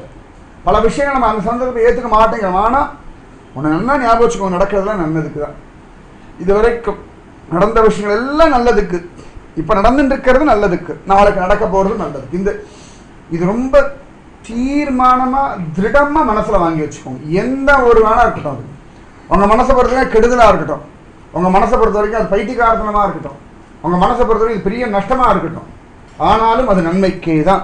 அது நன்மைக்கு தான், அதில் சந்தேகமே வேண்டாம், சந்தேகமே வேண்டாம். சீதா பிராட்டிக்கு பார்க்கலாம், எத்தனையோ பேர் வந்து தனுர் எடுக்க எடுக்க எடுக்க ட்ரை பண்ணான், யாருமே எடுக்கல. சரியா பார்த்தா எல்லாம் ஃபெயிலியர், அற்ற ஃபெயிலியர்னு ஒன்றும் தொட்டதெல்லாம் போச்சு, யார் தொட்டாலும் நடக்கும். அந்த மாதிரி சீதா பிராட்டிக்கு யாரெல்லாம் வந்து வில்ல எடுத்தாலும் அத்தனை பேர் ஃபெயிலியர். கடைசியில் ராமன் வந்து எடுத்துட்டான். இத்தனை பேர் ஃபெயிலியர் ஆனதுனாலே ராமன் எடுத்தான். இப்படி ஒன்று இருக்கு. உங்க பாஷையில் சொன்னால் தாமஸ் ஆல்வா எடிசன் அத்தனை தூரம் அவ்வளவு கண்டுபிடிச்சார். ஒன்றும் கடைசியில் ஒரு நாள் டென்ஷன் கண்டுபிடிச்சா அதுக்கப்புறம் ரைட் அப்படிங்க. அதெல்லாம் எத்தனைக்கு எத்தனை எத்தனைக்கு எத்தனை தோல்விகள் வருதோ அதில் ஏதோ ஒரு நன்மை இருக்குது. அதை மட்டும் நன்னா புரிஞ்சுக்கோங்க. தோல்வி வந்து கொடுத்து என் வாழ்க்கை முடிஞ்சு போயிடுதுன்னு நினைக்காதீங்க, இல்லாட்டி அவ்வளோ முயற்சி பண்ண நடக்கவே நினைக்காதீங்க. அந்த முயற்சி ஏதோ ஒரு விஷயத்த உங்களுக்கு உபயோகமாகும். நீங்கள் பண்ண முயற்சி ஒரு நாள் வீண் போகவே போகாது. தெய்வத்தால் ஆகாதெனினும் தன்மை வருத்த கூலி தரும். ரொம்ப அழகா திருவள்ளுவர் சொல்றார், ஒரு விஷயம் ஒரு நாள் தெய்வத்தால் ஆகாது அப்படின்னா கூட நீ முயற்சி பண்ணேன்னா நீ முயற்சி பண்ணதுக்குரிய பிரயோஜனம் உனக்கு கிடைக்கும். தெய்வத்தால் ஆகாதது எனினும் தன்மை வருத்த கூலி தரும். தெய்வத்தால் ஆகவே ஆகாதுன்னா கூட நிச்சயமா நம்ம முயற்சி பண்ணோம்னா அந்த முயற்சிக்குரிய பலன் கட்டாயமாக முயற்சியை மட்டும் விடவே கூடாது. விடாமுயற்சி, பக்தியில அந்த விடாமுயற்சி ரொம்ப அவசியம். அப்பொழுதுதான் ஜெயிக்க முடியும். அந்த விடாமுயற்சி இருந்தது. ஏகநாதர் அவ்வளவு அழகா அந்த கணக்கை டாலி பண்ணிட்டார். அதே தான் குருநாதர் சொன்னார், இதே விடாமுயற்சி உனக்கு பகவானை பார்க்கறது இருந்தா போதும்டா குழந்தை. ஹா அப்படின்னு மனசுல அவ்வளவு சந்தோஷம். குரு சரணாரந்தங்கள்ல விழுந்தார், கதறி கதறி கதறி கதறி அழுதார். ஆச்சரியமா இருந்தது ஏகநாதருக்கு, ரொம்ப சந்தோஷப்பட்டார் குருநாதர். ஒரு நாள் தத்தாத்திரேய தரிசனமும் கிடைச்சு கொடுத்தவருக்கு. அழகா தத்தாத்திரேயர் காட்சி கொடுத்துட்டார் ஜனார்தன சுவாமிக்கு. பிரத்யக்ஷமா ஒரு புள்ளையன் வேஷத்துல வரார், தளம் பெரிய முடி, ஒரே அழுக்கு, கூட ஒரு நாயை வேற. எப்பவும் தத்தாத்திரேயர் நாய் இழுத்துட்டு வருவார். நாய் இழுத்துட்டு வந்து நிற்கிறார். அழகா தத்தாத்திரேயர் இவர் சேவிக்கிறார். ஜனார்தன சுவாமி எல்லாம் பார்த்துட்டு இருக்கா. ரெண்டு பேரும் ஆத்ம விசாரம் எல்லாம் பேசிட்டு இருக்கா. அதுக்கப்புறம் தத்தாத்திரேயர் சொல்றார், இந்த காமதேவனிடத்துலேருந்து பால் கரண்டா அவர் கொண்டு வந்திருக்கிறது நாய். அது எங்க காமதேவன் பார்த்தா காமதேனு நாய் வேஷத்துல வந்திருக்கு. எது எந்த வேஷத்துல வரும்னு நம்ம சொல்லவே முடியாது. நன்னா ஞாபகம் வச்சுக்கோங்க, நிறைய உண்டு. இதுதான் அப்படின்னு நம்ம தீர்மானமே பண்ண முடியாது.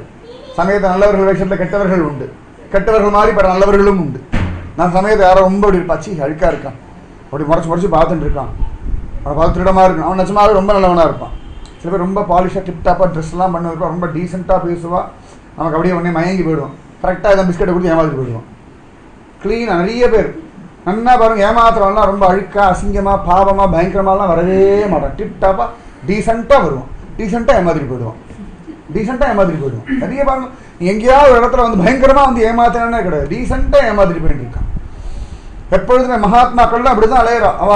அவளை நீங்கள் வந்து தீர்மானமே பண்ண முடியாது. சுகபிரம்ம மகரிஷி வஸ்திரமே இல்லாமல் நிர்வாணமாக தான் அலைஞ்சார் அப்படின்னு காண கிடைக்கிறது. திகம்பராக தான் அலைஞ்சுட்டு இருந்தார் காண கிடைக்கிறது. இங்கே தத்தாத்திரேயர் புலையன் வேஷத்தில் வந்திருக்கார். ஒரு ஆதிவாசி மாதிரி பார்க்கறதுக்கே நன்னால், அவர் பார்க்கறதுக்கு அவ்வளோ அசிங்கமாக கன்றாவியாக இருக்கார். நிஜமாவே நம்பவே முடியாது. ஒரு சந்தர்ப்பத்தில் பன்றிபுரம் நான் பாண்டவனை சேவிச்சுட்டு வந்தேன், கூட என் சிஷ்யன் ஒருத்தன் வந்துட்டு இருந்தேன். எதிர்க்க ஒருத்தர் நிர்வாணமாக வர, உடம்பு முழுக்க அழுக்கு, நிர்வாணம். அதான் அந்த நிர்வாணத்தை சொல்லி கூட வெக்கம் இல்லை, அதான் ஆச்சரியம். தவிர நிர்வாணமாக தான் வெக்கம் இருக்கும், பைத்தியமாக இருந்தாலும் தெரியும் அது. ஆனால் ஒரு பைத்தியமும் இல்லை. அந்த அந்த காம்பீரியம், அந்த பாண்டவன் கோயில் நடக்கும்பொழுது அந்த எனக்கு இன்னைக்கும் நினச்சி மலைச்சு போயிட்டு இருக்கேன் நான். இப்போ காம்பீரியமா உரிமை ஆச்சரியம். எனக்கு அவரை தொட்டு சேவிக்கணும்னு, ஆனால் எனக்கு என்னமோ தோணல. அப்படின்னு எப்படி பார்த்துட்டே இருந்தேன், நான் பார்த்தா சிரிச்சார் போயிட்டே இருந்தார். ஒரு க்ஷணம் ஒரு பார்வை எனக்கு இன்னைக்கு ஞாபகம் இருக்கு. அவர் அந்த பார்த்த பார்வை, அவர் சிரிச்ச சிரிப்பு எனக்கு இன்னைக்கு ஞாபகம் இருக்கு. பன்றிபுரத்தை நான் பார்த்த அந்த மகாத்மா நிஜமாவே ஆச்சரியம், ரொம்ப விசேஷம். நம்மளை சுற்றி நிறைய மகாத்மாக்கள் அலைஞ்சுட்டே இருக்கா, நிறைய பாகவதோத்தமர்கள் வந்துட்டே இருக்கா, பெரிய பெரிய மகா புருஷர்கள்லாம் பாரதத்தில் சாதாரணமாக வளர்ந்துட்டு இருக்கா. இன்னைக்கு திருவண்ணாமலையெல்லாம் கிரிவலம் போகிறவாள் நிறைய பேர் பார்த்துருக்கா. நீங்கள் ஆனால் இவா மகாத்மா, இவர் மகானுபாவர் அப்படின்னு ஒரு தீர்மானத்துக்கே நீங்கள் வர முடியாது, அவ்வளோ ஆச்சரியம். அந்த மாதிரி இவர் தத்தாத்திரேயர் வித்தியாசமான வேஷத்தில் வந்திருக்கார். ஐஷ்ணு வந்திருக்கார் நாய், ஆனால் அது காமதேனு. அழகா பாலை கறக்க சொன்னார். இவர் பாலை கறந்தார் ஜனார்தன சுவாமி. தத்தாத்திரேயர் சாப்பிட்டார், ஜனார்தனர் சாப்பிட்டார். சாப்பிட்டு முடிச்சோடனே ஜனார்தன சுவாமி சொன்னார், ஏகநாதா இந்த பாத்திரத்தை அலம்பிவே அப்படின்ட்டு. உடனே அழகா பாத்திரத்தை அலம்பினார் ஏகநாதர். அலம்பிட்டு இது பாகீரதின்னு அது அலம்பின ஜலத்தை குடிச்சுட்டார். இது பாகீரதி, ஏன்னா தத்தாத்திரேயருடைய பிரசாதம், குரு ஜனார்தன சுவாமியுடைய பிரசாதம், காமதேனுடைய பால். அதனால அலம்பின ஜலமே பாகீரதி. பாகீரதினா கங்கையாச்ச. பகீரத பிரயத்தனத்தினால பூமிக்கு வந்ததுனால அவன் ஏத்துன்றதுனால அவளை பாகீரதி அப்படின்னு சொல்றோம். ஆச்சரியம். அதனால அப்படி சாப்பிட்டா உடனேயே ஏகநாதருக்கு காட்டி கொடுக்கிறார் ஜனார்தன், தத்தாத்திரேய சேவிடா அப்படின்னு. அப்புறம் தான் தத்தாத்திரேயருடைய உண்மையான ரூபம் தெரியாது. தத்தாத்திரேயர் ஆசீர்வாதம் பண்றா, நன்னா இருப்பா, உனக்கு நீ ஆச்சரியமா பாகவதத்தெல்லாம் பிரச்சாரம் பண்ணணும், நிறைய உத்தமமான காரியங்கள் எல்லாம் நீ பண்ணணும் அப்படின்னு சொல்ல ஆசீர்வாதம் பண்றா. ஜனார்தன சுவாமியும் பரம சந்தோஷப்பட்டார், ஆனந்தத்தை தொலைச்சார். அழகா திரும்பி ஆயிஷன் வந்துவிட்டார். இப்படியே பார்த்தார் ஜனார்தன சுவாமி, இனிமேல் இவன் நம்ம இடத்துல இருக்கப்பட இவன் வெளியூரெல்லாம் போய் பல இடங்கள்ல பக்தி பிரச்சாரம் பண்ணணும் அப்படின்னு சொல்லிட்டு உடனேயே நீ அழகா கஷேத்ராடனம் கிளம்பு, பல ஊர்கள்லாம் போய் உத்தமமான இடங்கள்லாம் போய் பார் அப்படின்னு சொல்றார். ஜனார்தன சுவாமி நானும் கொஞ்சம் தூரம் வரைக்கும் உன்னோட வருவேன் அப்படின்னு சொல்றார். அவரும் கிளம்புறார், கூட ஏகநாதர். ஏன்னா இந்த குருவோட தீர்த்த யாத்திரை போகிறதுன்றது பரமானுகிரகம். அந்த மாதிரி பரமபாகியம். அழகா ஜனார்தன சுவாமி ஏகநாதர் கூடவே இன்னொருத்தருமாக அழகா அப்படி தீர்த்த யாத்திரை போற. ஒரு சித்தியில ஜனார்தன சுவாமி சொன்னார், ஏகநாதன் இனிமேல் நீ போய்க்கோ, நான் திரும்புறேன்னு சொல்லி தன் கூட வந்த வைஷ்ணவர் ஏகநாதர் தனியா போறார். பல ஊர்கள் போறார், நாசிக் பஞ்சவடி எல்லாம் போய் பார்க்குற. அழகா பஞ்சவடியிலெல்லாம் ஆச்சரியமான அனுபவங்கள்லாம் ஏகநாதருக்கு கிடைக்கிறது. அங்கதான் சதுஸ்லோகி பாகவதம் சொல்ல கேட்டுட்டு அதுக்கு வியாக்கியானம் எழுது அப்படின்னு ஜனார்தன சுவாமி சொல்றார். சதுஸ்லோகி பாகவதம், பாகவதத்துடைய ஆதார ரகசியம் அதுதான். சாட்சாத் பரபிரம்மம் நாராயணன் பிரம்மதேவருக்கு சிருஷ்டி ரகசியத்தை சொல்றதுதான் சதுஸ்லோகி பாகவதம். எல்லாம் நான் தான், என்னை தவிர எதுவும் இல்லை, நீ பண்ற அகம்பாவப்படாத, எல்லாத்தையும் நான் பண்ணிட்டு இருக்கேன், இதை நினைச்சுட்டே நீ சிருஷ்டி பண்ணு, இவ்வளவுதான் சதுஸ்லோகி பாகவதம். சர்வமும் ஸ்ரீகிருஷ்ண லீலா. நான் சதுஸ்லோகி பாகவதம், பாகவதம் 2வது ஸ்கந்தத்துல ஆச்சரியமா இந்த சதுஸ்லோகி பாகவதம் காணக்க 4 ஸ்லோகம் பாகவதம் தான். 18,000 ஸ்லோகமா நமக்கு வந்து அந்த 4 ஸ்லோகம் ஆச்சரியமானது. சதுஸ்லோகி பாகவதம் அவ்வளவு அழகா அதை எழுதுறார் பஞ்சவட்டியில தான். அதெல்லாம் எழுதினவுடனே ஜனார்தன சந்தோஷப்படுறா. சரி நீ கிளம்புன்னு சொல்லி இவாள்லாம் இந்த பக்கம் கிளம்பி வந்துடுறார். ஏகநாதர் பல ஊர்களுக்கெல்லாம் அழகாக அப்படி போகிறார். அஷ்டவிநாயகன் சொல்கிறோம், இந்த அஷ்டவிநாயகெலாம் ஏகநாதர் தரிசனம் பண்ணியிருக்கார். திரையம்பகேஸ்வரர் கோவிலுக்கு ஏகநாதர் போயிருக்கார். நிறைய இடங்கள் ஏகநாதர் போன இடங்கள் தான். இன்றைக்கி நம்ம சொல்லக்கூடிய பூனால்னா துக்காரம் அப்படி சாதாரணமாக போயிட்டு வந்த இடம். ஏன்னா தேகு ரோட் பக்கத்தில் தானே தேகு. இந்த சிஞ்சுவாடெலாம் கூட நீங்கள் ட்ரெயினில் போகும்போது வரும். அதெல்லாம் துக்காராமுடைய பாதஸ்பரிசம் பட்ட புண்ணியமான ஸ்தலங்கள். இன்றைக்கி அந்த இடங்களுடைய மகாத்மியம் ஏதோ சில பேருக்கு தான் தெரியும். நீங்கள் இங்கேருந்து போகிற வழியில் பூனா பக்கத்தில் இருக்குது, பன்றிபுரம் பக்கத்தில் இருக்க ஸ்தலங்கள் நிறைய இடங்கள்லாம் பார்த்தோம்னா மகாத்மாக்கள்லாம் மலிஞ்சு கடந்த ஒரு இடம், அப்படியே குட்டி கடந்த இடம், மண்டி கடந்த இடம். நிஜமாவே இன்றைக்கி பல ஊர்களுடைய அருமை பெருமையெல்லாம் நிறைய பேருக்கு தெரியவே இல்லை. நிஜமாவே சென்னை பல பேருக்கு பிடிக்கவே பிடிக்காது. என்னடா பிச்சு பிச்சு வேர்க்கிறதுவா. சென்னையில் தான் ஆச்சரியம் 3 ஆழ்வார்கள் அவதாரம், சரியா 4 ஆழ்வார்கள் அவதாரம். முதல் ஆழ்வார்கள் எல்லாருமே சென்னை தான்.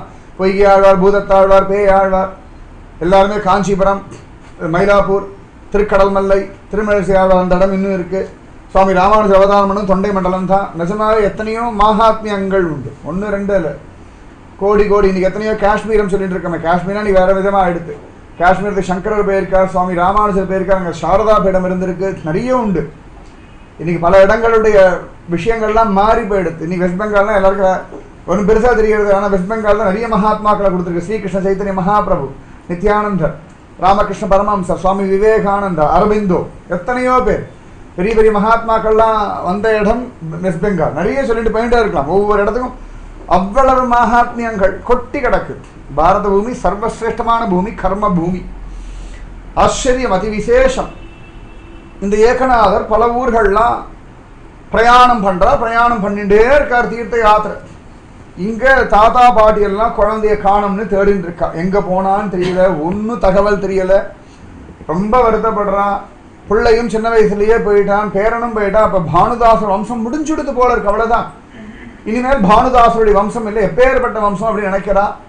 ரொம்ப வருத்தப்படுறா. வயசான காலம், அதாவது அவ கீழே தடிக்க விழுந்தா கூட என்ன ஆச்சுன்னு கேட்கறதுக்கு ஒரு ஜந்தர். இன்னும் நிஜமாவே பாரத தேசத்தில் எத்தனையோ முதியோர்கள் அந்த மாதிரி ஒரு ஸ்திதியில தான் இருக்கா. தயவு செய்து அந்த ஒரு ஸ்திதியில் மட்டும் வச்சுடாதீங்க. நம்மாத்து முதியோர்களோ மற்றவாளும் யாராக இருந்தாலும் வயசான காலம் அவள் குழந்தை மாதிரி அடம் பிடிப்பா, சொல்கிறத கேட்க மாட்டா.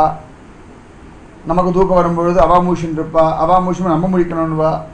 நிறைய கஷ்டங்கள் இருக்குது. ஆனாலும் அவளை ஒன்றும் தெரியாதவர்கள்னு சொல்லி ஒரு குழந்தை மாதிரி பாவிச்சுன்றவாளை பார்த்துட்டு வாங்கும்.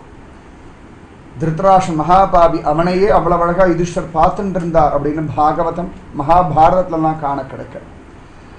வயசானவாளை நிராதரவா மட்டும் விட்டுவிடாது. இது பெரிய ஒரு விண்ணப்பம் எல்லாருக்கிட்டையுமே நான் சொல்கிறேன். எல்லா இடங்கள்லையுமே ரொம்ப கஷ்டமாக இருக்குது பார்க்குறதுக்கு. வயசானவர்கள் படக்கூடிய பாடு பார்க்கும்பொழுது என்ன ஆயின்றிருக்கு உலகம், எங்கே பெயின்றிருக்கோன்னு பயங்கரமாக இருக்குது, பயங்கரமாக இருக்குது. நமக்கு வயசாயின்னு இருக்கு, நம்மளோட இள வயசு கிடையாது. ஒவ்வொரு க்ஷணமும் வயசாயின்னு இருக்கு நமக்கு. அதனால் வயசானவாளுக்கெல்லாம் ஆதரவாக இருக்கும். அவள் எப்படி வேணால் திட்டட்டும், எப்படி வேணால் நம்மளை கேவலப்படுத்தட்டும். சரி, எவ்வளோ நாள் பண்ண போகிறோம்? 5000 வருஷமாக இருந்து பண்ண போகிறோம்? இன்னும் கிடையாது. 100 வருஷம் நான் சொல்ல அதிசயம். 100க்கெல்லாம் தாங்க நிற்கிறதுக்கு எந்த பெரியவாளுக்கும் தைரியம் இல்லை. பெரியவாளுக்கு அப்பா 100லாம் முடியாது. ஏதோ உடம்பு நடமாடணும் 70 80 வரைக்கும் ஓடினாலே அதுக்கு மேலே இருந்தால் எல்லாம் போனஸ் அனுப்பிச்சு ஓட்டின்னு இருக்கா. சரி, எக்ஸ்ட்ரா சமயத்தில் இந்த டிவி ஃப்ரிட்ஜுக்கெல்லாம் கேரண்டி கொடுப்பான். இவ்வளோ நாள் 2 வருஷம் வரும், அதுக்கப்புறம் வந்தால் உங்கள் லக், அவ்வளோதான். இந்த 65 75 தானே லக்கு. சரி, ஏதோ பகவான் நிறைய பேர் சொல்லுவா எப்போ ஐஸ்வர்யன் காத்துன்னு இருக்கேன்னு. நிஜமாவே ரொம்ப வருத்தமாக இருக்கும் அந்த வார்த்தை. சில பேர் எல்லாம் அனுபவிச்சுட்டு சந்தோஷமாக கிளம்பணும் அப்படின்வா. சில பேர் இருந்து கஷ்டப்பட முடியல அப்படின்வா. நான் நிறைய முதியோர் இல்லங்கள்லாம் போயிட்டு வந்திருக்கேன். எத்தனையோ வீடுகளில் வயசானவ படுற பாட்டை பார்த்துருக்கேன். ஆத்திர அவசரத்துக்கு தண்ணி கேட்டால் கொடுக்கறது கூட நாதி இல்லாமல் இருக்கிறவாள்லாம் இருக்கா. எத்தனை பாடு நான் கண் கொண்டு பார்த்துருக்கேன். நான் ஒரு இடம் இல்லை, 2 இடம் இல்லை, கதறி எழுதியிருக்கேன். இப்படிலாம் கூட லோகத்தில் இருக்குமா, என்ன ஆயின்றிருக்குன்னு தெரியாதவள் எத்தனையோ பேர்லாம் பார்க்கலாமா. அவள் எல்லாம் இருக்க முடியும், எல்லாம் இருக்கவாளுக்கு. ஆனாலும் கொண்டு முதியோர் ஆசிரமத்தில் விடுறவாள் எத்தனையோ பேர் நான் பார்த்துருக்கேன். எத்தனை முதியோர் இல்லங்களில் வயசான கதறல் நான் பார்த்துருக்கேன். எல்லாரும் சாதாரண அனாதை குழந்தைகளை தத்தெடுத்துக்கோங்க அப்படின்வா. நான் சொல்கிறேன், முதியோர்களை தத்தெடுத்துக்கோங்க.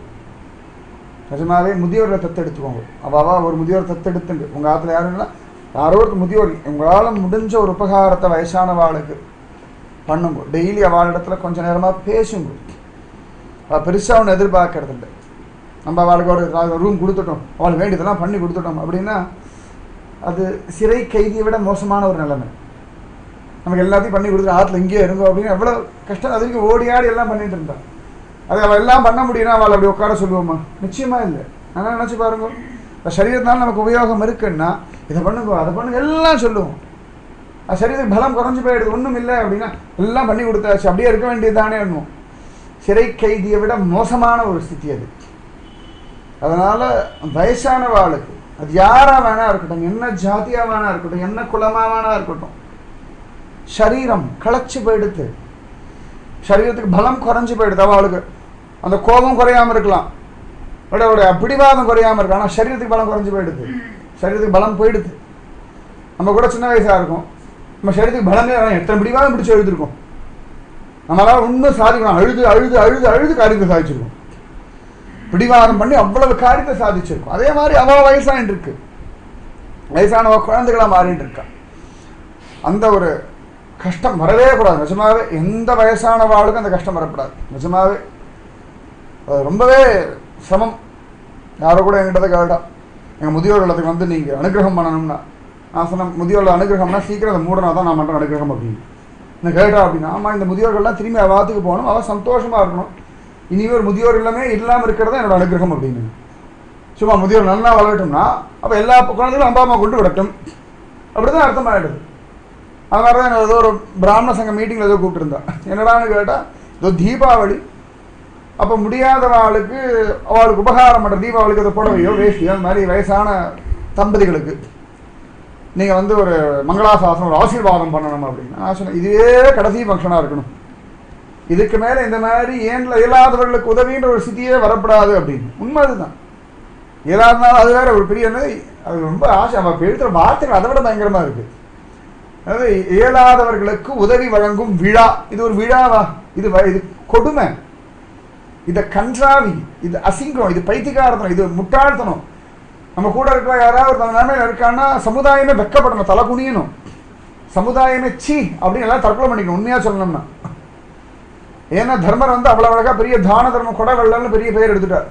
அவருக்கு அகம்பாவம் வந்து எடுத்து பகவான் வாடான்னு வாக்கிங் அழிச்சு போயிட்டான். வாங்கண்ணா தர்மர்னா யுதிஷ்டனா வாங்க வாக்கிங் பண்ண அழிச்சு போயிட்டான். அழிச்சுட்டு போயிட்டான் நேராக பாதாள லோகம் மகாபலி சக்கரவர்த்திகிட்ட அழிச்சுட்டு போயிட்டு தர்மர் இன்ட்ரடியூஸ் பண்ணி வச்சான். ஒரு பெரிய ராஜா, இவர் ராஜ்யத்தில் டெய்லி இத்தனை பேருக்கு ஒரு தானம் கொடுத்துட்டு நான் சாப்பிடுவார், எல்லாம் பண்ணுவா அப்படின்லாம் சொல்லிட்டான். உடனே பலி சக்கரவர்த்தி காதம் பூடினா, முதல்ல கிருஷ்ணா ஒன்று அவரை கொண்டு அவர் ஊரில் விட்டுட்டு வா, இந்த மாதிரி யாரெல்லாம் ஊருக்கு அழிச்சுன்னு வராது, எங்கள் பாதாளம் அவங்க ஒழுங்கா இருக்கு, கெட்டு போயிட போகிறது அப்படின்னு. தர்மருக்கு தூக்கி வாரி போட்டது. என்னடா நான் மகாபலி ஒரு நாளைக்கு இத்தனை பேருக்கு ஒரு தானம் கொடுக்குறார், இத்தனை பேர் வீட்டு வாசல் நிற்கிறான்னா இவ்வளோ நாள் அவளை பிச்சைக்காரா வச்சுனதுக்கே அவருக்கு மரண தண்டனை கொடுக்கணும் அப்படின்னு. ஒருத்தர் தானம் வாங்குற சீதியில் இருக்கான்னா அந்த நிலைமையிலேயே ராஜா மெயின்டைன் பண்ணுறான்னா முதல்ல அவனுக்கு மரண தண்டனை கொடுத்தா நாடு உருப்பிடும் அப்படின்ட்டான். சத்தியம். அதனால் எப்பொழுதுமே ஒரு நிதானமாக இருக்கும். நிஜமாவே சொல்கிறேன், பெரியவாளுக்கு ஒத்தாசை பண்ணுங்கோ, உபகாரம் பண்ணுங்கோ, அவளோட பேசுங்கோ, ஒரு அரை மணி நேரமோ ஒரு மணி நேரமோ. நமக்கு நிறைய வேலைகள் இருக்கு, நான் இல்லைன்னு சொல்லவே இல்லை. எல்லாருக்கும் 1008 கமிட்மெண்ட்ஸ் இருக்கு, நான் இல்லைன்னே சொல்ல. அதில் அதுவும் ஒரு கமிட்மெண்ட்டாக வச்சுக்கோங்க. மொபைல் பேசுகிற கமிட்மெண்ட் மாதிரி பெரிய கமிட்மெண்ட் நீங்கள் எதுவுமே பண்ணுறதில்லை. ஒரு 3 மணி நேரம் 4 மணி நேரம் நம்மளால் மொபைல் பேச முடியும்னா வயசானோட அரை மணி நேரம் நம்மளை உட்காந்து பேச முடியாது. ஒரு 3 மணி நேரம் 4 மணி நேரம் டிவியோட உட்காந்து நம்மளை உட்காந்து பார்க்க முடியும்னா வயசானவாளோட நம்மளால் உட்கார முடியாது. அப்போ எவ்வளவு தூரம் மிருகமாக இருக்கோம் பாருங்க. நான் சொல்கிற வார்த்தை கடினமாக தெரியும், நான் ரொம்ப நொந்து போய் இந்த வார்த்தையை சொல்கிறேன். ஆனால் பல இடங்களில் இது எதுக்கு நான் சொல்கிறேன்னா, இனியும் ஒரு வயசானவர்கள் அனாதைகளாக நிற்கிறத பார்க்கக்கூடாது. ஒன்றும் வேண்டாம். நான் ஒரு சில வருஷங்களுக்கு முன்னாடி, சில மாதங்களுக்கு முன்னாடி ஒரு நிகழ்ச்சி படித்தேன். ஒரு பாட்டி, அவள் கொஞ்சம் ஏதோ மூளை வளர்ச்சி, அவ்வளோ மூளை கொஞ்சம் ஏதோ அவளுக்கு பெரிய ஒரு ஞாபகம் எல்லாம் இல்லை, வயசாக மறந்து போயிடுச்சு அவளுக்கு. அவரும் அந்த தாத்தா மட்டும் தனியாக இருந்திருக்கா, ஏதோ பென்ஷன் வருது, அப்பப்போ யாரோ வந்து பார்த்துப்பா பிள்ளையா யாரோ. ஒரு 3 நாள் கழிச்சு என்னமோ நாசம் வருதுன்னு சொல்லி பக்கத்தில் இருக்க காத்தெல்லாம் வந்து பார்த்துருக்க. தாத்தா செத்து போய் 3 நாள் ஆயாச்சு, அவளுக்கு தெரியக்கூட இல்லை. பக்கத்துலேயே உட்காந்துருக்கோம், எழுந்துருங்கோ சாப்பிடுங்கோ எதாவது சொல்லிட்டு இருக்கா. அவளுக்கு அவர் செத்து போயிருக்கான்னு கூட தெரியல. 3 நாள் அப்புறம் நாற்று பணத்துடைய நாற்றம் வந்து பக்கத்திற்கு வாழலான்னு சொல்லி அதுக்கப்புறம் வந்து பார்த்தா செத்துறாரு. அப்படியா அப்படின்னு கேட்குறாரு. அவளுக்கு அது கூட தானே அந்த கொடுமையை பார்த்துக்கோங்க. பிணத்தோட ஒரு 3 நாள் அவள் வாழ்ந்திருக்கா. இதை விட கோரம் வேற என்ன வேணும்?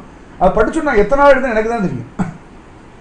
அது பெருசாக பேப்பரில் ஃபோட்டோலாம் முடிந்தா எனக்கு இன்னி வரைக்கும் ஜீரணமே பண்ண முடியல. அப்போ என்ன ஆயிட்டு இருக்கு இந்த சமுதாயம்? எங்கே போயின்னு இருக்கோம்? நம்ம எங்கே போயின்னு இருக்கோம் பார்த்துக்கோங்க. தயவுசெய்து அந்த இனிமேல் அது நடக்கக்கூடாது, நடந்துடக்கூடாது. இனி எந்த ஒரு குடும்பத்திலையும் அந்த ஒரு பயங்கரம். ஏன்னா இன்னைக்கு பல இடங்களில் நான் பார்க்குறேன், இன்னைக்கு பல இடங்களில் குடும்பத்தை என்ன பார்த்தாலும் மாற்றி மாற்றி பிரச்சனை வருது. ஜோசியக்காரன் போனால் கடைசியில் சொல்கிற ஒரே ஒரு விஷயம் பித்ரு சாபம் முடிச்சுடுறான். இன்னி வரைக்கும் பல ஜோசியர்கள் எனக்கு தெரியும். அவெல்லாம் சொல்லலாம் 199 கேஸ் பித்ரு சாபம் தான் வந்து தொலைகிறது. ஒன்றும் வயசான காலத்தை ஒழுங்காக பார்த்துக்கிறது இல்லை, இல்லைன்னு சொன்னால் கவசம் பண்ணுறது இல்லை, எல்லாம் பித்ரு சாபம் அப்படின்ற கண் கூட நான் கேட்டிருக்கேன். அது வந்து அவ்வளவு தூரம் பாதிக்க, அது பெரிய கஷ்டம். இங்கே ஏகநாதருடைய தாத்தாவும் பாட்டியும் ஏங்கி அழுதுன்னு இருக்கா. ஆனால் அவளுக்கு அப்பப்போ பக்தி பண்ணிட்டு இருக்கா, வீட்டில் நாம சொல்லிட்டு இருக்கா, பகவான் எப்படி வழிவிடுவான் நம்பிக்கை இருந்தது. இதுக்கு இவ்வளோ தூரம் சொன்னீங்கன்னா வயசானவா படுற பாடு. எத்தனையோ பேர் வயசானவா தற்கொலை பண்ணிக்கிறத நான் பார்த்துருக்கேன், நான் படிச்சிருக்கேன் நிறைய இடங்கள்ல. பயமா இருக்கும் உங்களுக்கு கேட்கறது. ஆனால் நடந்துட்டு இருக்கு, உலகத்தில் நிறைய நடந்துட்டு இருக்கு. இன்னைக்கோட யாரோ சொன்னா, இன்னைக்கோ நேற்றுக்கோ யாரோ ஞாபகம் இல்லை, யாரோ ஒருத்தர் ஒன்றும் பண்ண முடியல, நான் எங்கேயா முதியோர் எழுத்துக்கு போயிடலாம் போல இருக்கேன்னு சொன்னால் யாரோ சொன்னதா தெரிஞ்சவாளுக்கு தெரிஞ்சவா கேட்கறதுக்கே நாராசமாக இருந்தது. அந்த ஒரு நிலைமை வரக்கூடாது. இந்த நிலைமை நிச்சயமாக நம்ம வர வைக்கக்கூடாது. அது மாறணும், இதை மாற்றியே ஆகணும். இது நம்முடைய தர்மம். ஏகநாதர் காணம்னு சொல்லி ரொம்ப நாளாக வருத்தப்பட்டு இருக்கா. இந்த ஏகநாதர் என்னைக்கு காணாம போனாலும் அன்னிலேருந்து இந்த பௌராணிகரும் புராணம் சொல்ல நிறுத்திட்டு அவரும் போயிட்டார். உடனே ஊரில் கதை பண்ணிட்டா, இவரை தான் ஏகநாதர் மனசை மயக்கி கூட்டின்னு போயிட்டார். இதுக்கு அதுக்கு சம்மந்தமே வேண்டாம், முடிச்சு போட்டுருவோம். இப்படி தான் முடிச்சு போடுற அவஸ்தையே கிடையாது உலகத்துக்கு. அவர் அன்னையோட புராணத்தை முடிச்சு அவர் கிளம்பிட்டார். அன்னைக்கு ஏகநாதரை காணும். உடனே ஏகநாதரை இந்த கதை சொல்றவர் தான் மனசை மயக்கி இழுத்துட்டு போயிட்டா அப்படின்னு. அவரும் போனவர் வரவே இல்லை. அதுக்கப்புறமா ஒரு 12 வருஷம் கழிச்சு இந்த பௌராணிகர் வந்தால் எல்லாரோட சண்டைக்கு வந்துடும். எங்கே பண்ணல, எங்கே ஆச்சு, எங்கள் ஏகநாதன் எங்கே அப்படின்னு. அவர் சொன்னார், என்ன ஆச்சு, நானே அவனை பார்க்க தான் வந்தேன் அப்படின்னா. யாருக்கும் ஒன்றுமே புரியல. அவெல்லாம் தாத்தா பாட்டி ரொம்ப அழுதா. அவர் சொன்னார், நிச்சயமாக அவன் ஏதோ சத்புருஷன் கிட்ட தான் போயிருப்பான் அப்படின்னு சொல்லிட்டு அவர் யோசனை பண்ணி, இப்போ யார் பெரிய மகாத்மாக்கள் இருக்கு, அவருக்கு வந்து ஜனார்தன சுவாமி ஞாபகம் வந்தது. உடனே நேர ஜனார்தன சுவாமியுடைய இடத்துக்கு போயிட்டு சாஷ்டாங்கமாக சேவிச்சு விஷயத்தெல்லாம் சொல்லி, ஏகநாதன் ஒரு பையன் உங்களுக்கு எங்கேயா கேள்விப்பட்டிருக்கலாம், அவங்ககிட்ட எப்பயாவது வந்திருக்கானா? அவர் சாதாரணமாக கேட்டார். அவன் சொன்ன, என் சிஷ்யன் தானே, இப்போ தானே அவன் தீர்த்த யாத்திரையெல்லாம் போயிருக்கான் அப்படின்னு. அவருக்கு பரமஹம்சர் முதல்ல உசுரோடு இருக்கான்னு கன்ஃபர்மேஷன் கிடச்சிடுச்சு. சரி, உடனே அவர் சொன்னார், அவன் இப்போ விரக்தனாக இருப்பான். ஆமாம், பெரிய வைராக்கியனா சாலி ஆகிட்டான், அதனால் அப்படி க்ஷேத்ராடனம் போயிருக்கான். உடனேயே இந்த பௌராணிகர் சொன்னார், நீங்கள் ஒரு கடுதாசு மட்டும் எழுதி கொடுத்துருங்கோ, ஏகநாதன் கல்யாணம் ரெண்டு கிரகத்தில் இருந்துட்டு தாத்தா பாட்டியோட இருக்கணும், ஒரு ஆதர்ச பத்திரம் எழுதி கொடுத்துருங்க. நீங்கள் எழுதி கொடுத்துட்டேள் அப்படின்னா நிச்சயமாகவே ஆச்சரியமாக ஏகநாதன் அந்த சொல் பேச்சை கேட்பான். ஏகநாதன் உங்கள் மேலே அவ்வளவு தூரம் மரியாதை உண்டு அப்படின்னா. உடனேயே ஜனார்தன சுவாமியும், இந்த கடிதம் எங்கே கிடைக்கிறதோ நீ அந்த இடத்துல இருந்துட்டு அழகாக அவன் குடும்பத்தை நடத்திக்கணும், கல்யாணம் பண்ணிக்கணும், உங்கள் தாத்தா பாட்டிகளை பார்த்துக்கணும், சந்தோஷமாக இருக்கணும் அப்படின்னு எழுதி கொடுத்துட்டார். உடனே அழகாக வாங்கி நேராக ஒரு ஊருக்கு வந்துவிட்டார். ஆச்சரியமாக தாத்தா பாட்டிக்கெல்லாம் சந்தோஷம். பையன் மாதிரி பெரிய ஞானி ஆகிட்டான், வைராக்கியசாலி ஆகிட்டான், தீர்த்த யாத்திரை போயிருக்கான். ஜனார்தன சுவாமி சொல்லியிருக்காருன்னா எப்படியும் வருவான் வருவான் வருவான் வருவான் வருவான்னு காத்துட்டுருக்கேன். ஒரு க்ஷேத்ராடனம் எல்லாம் போயிட்டு பல வருஷங்கள் கழிச்சு அந்த பைட்டன் வரார், பைட்டடிபுரம் வரார். அழகாக கோதாவரில் ஸ்நானம் பண்ணார். எந்த சிவபெருமான் கோவிலில் இவருக்கு ஆச்சரியமாக ஆதேசம் கிடச்சதோ அந்த இடத்துல உட்காந்துட்டு இவர் தியானம் பண்ணிருக்கார். யாருக்குமே இவர் வந்ததே தெரியாது, சுத்தமாக தெரியாது. ஒரு பாடு வருவார், உட்காருவார், தியானம் பண்ணுவார், அப்படி வெளில போவார், வருவார், தியானம் பண்ணுவார். ஒரு நாள் ஒரு பெரிய கருணாக பாம்பு வந்தது, இவரை கடிக்கலான்னு வந்தது. ஆனால் அவருக்கு ஒன்றுமே சுய பிரஜையே இல்லாமல் இருக்கா. அந்த பாம்பு இவர் நன்னா சுத்தின்ற தலைக்கு மேலே படம் எடுத்துங்க. ஏகநாதர் படம் பார்த்தாலும் முக்கால்வாசி அவர் தலைக்கு மேலே அந்த பாம்பு இருக்கிற மாதிரி படம் நிறைய பேர் பார்த்துருப்பேன். அழகாக அந்த நாகம் அவர் மேலே படம் விரிச்சுண்டு அப்படி இருக்கு. அவருக்கு ஒன்றும் தெரியலை. இப்படியே பல நாட்கள் கடந்துட்டுருக்கு. அந்த இவர் எந்த இடத்துல உட்காந்து தியானம் பண்ணுறாரோ பக்கத்தில் ஒரு விவசாயி உண்டு. அவனை இவரை பார்த்து, யாரும் மகாத்மா, அவன் மாடெல்லாம் மேய்க்கும்போது பாலெல்லாம் கறந்து ஒரு டெய்லி பால் கொடுப்பான். இவனுடைய பக்திக்கு வசப்பட்டு அவர் டெய்லி பால் சாப்பிட்டுட்டு இருப்பான்.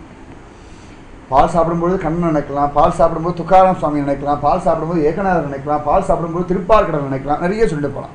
நினைக்கிறதெல்லாம் நீங்கள் தான் பார்த்துக்கணும். டெய்லி நம்ம வாழ்க்கையில் பால் தூதுவாலா வந்துவிட்டான், பால் வந்தாச்சு, 1 லிட்டர் வாங்கு, 1/2 லிட்டர் வாங்கு, நீங்கள் எக்ஸ்ட்ரா 3 கவர் வாங்கு. பால்ன்றது வாழ்க்கையுடைய கலந்து போன ஒரு விஷயம். ஆனால் இதில் பாகவதத்தையும் ராமாயணத்தையும் பிரகலாதனையும் யோசிக்கிறவளா, மீராவை யோசிக்கிறவளா, நீங்கள் தான் முடிவு பண்ணணும். ஆச்சரியம்.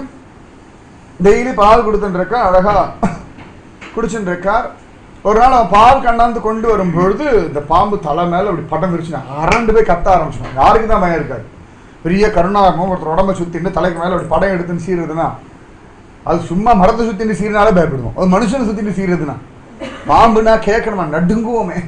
அவன் என்ன கத்தின உடனே ஒரு சமாதினா அது யாருக்கும் ஆபத்து வளர்க்குன்னு பார்த்தா இவர் தலைக்கு மேலே அந்த பாம்பு புஷ் புஷ் புஷ் புஷ்ன்றது இப்படி நாக்கு நீட்டிட்டு த்வீஜிக்குவான் பாம்புக்கு ரெட்ட நாக்கு.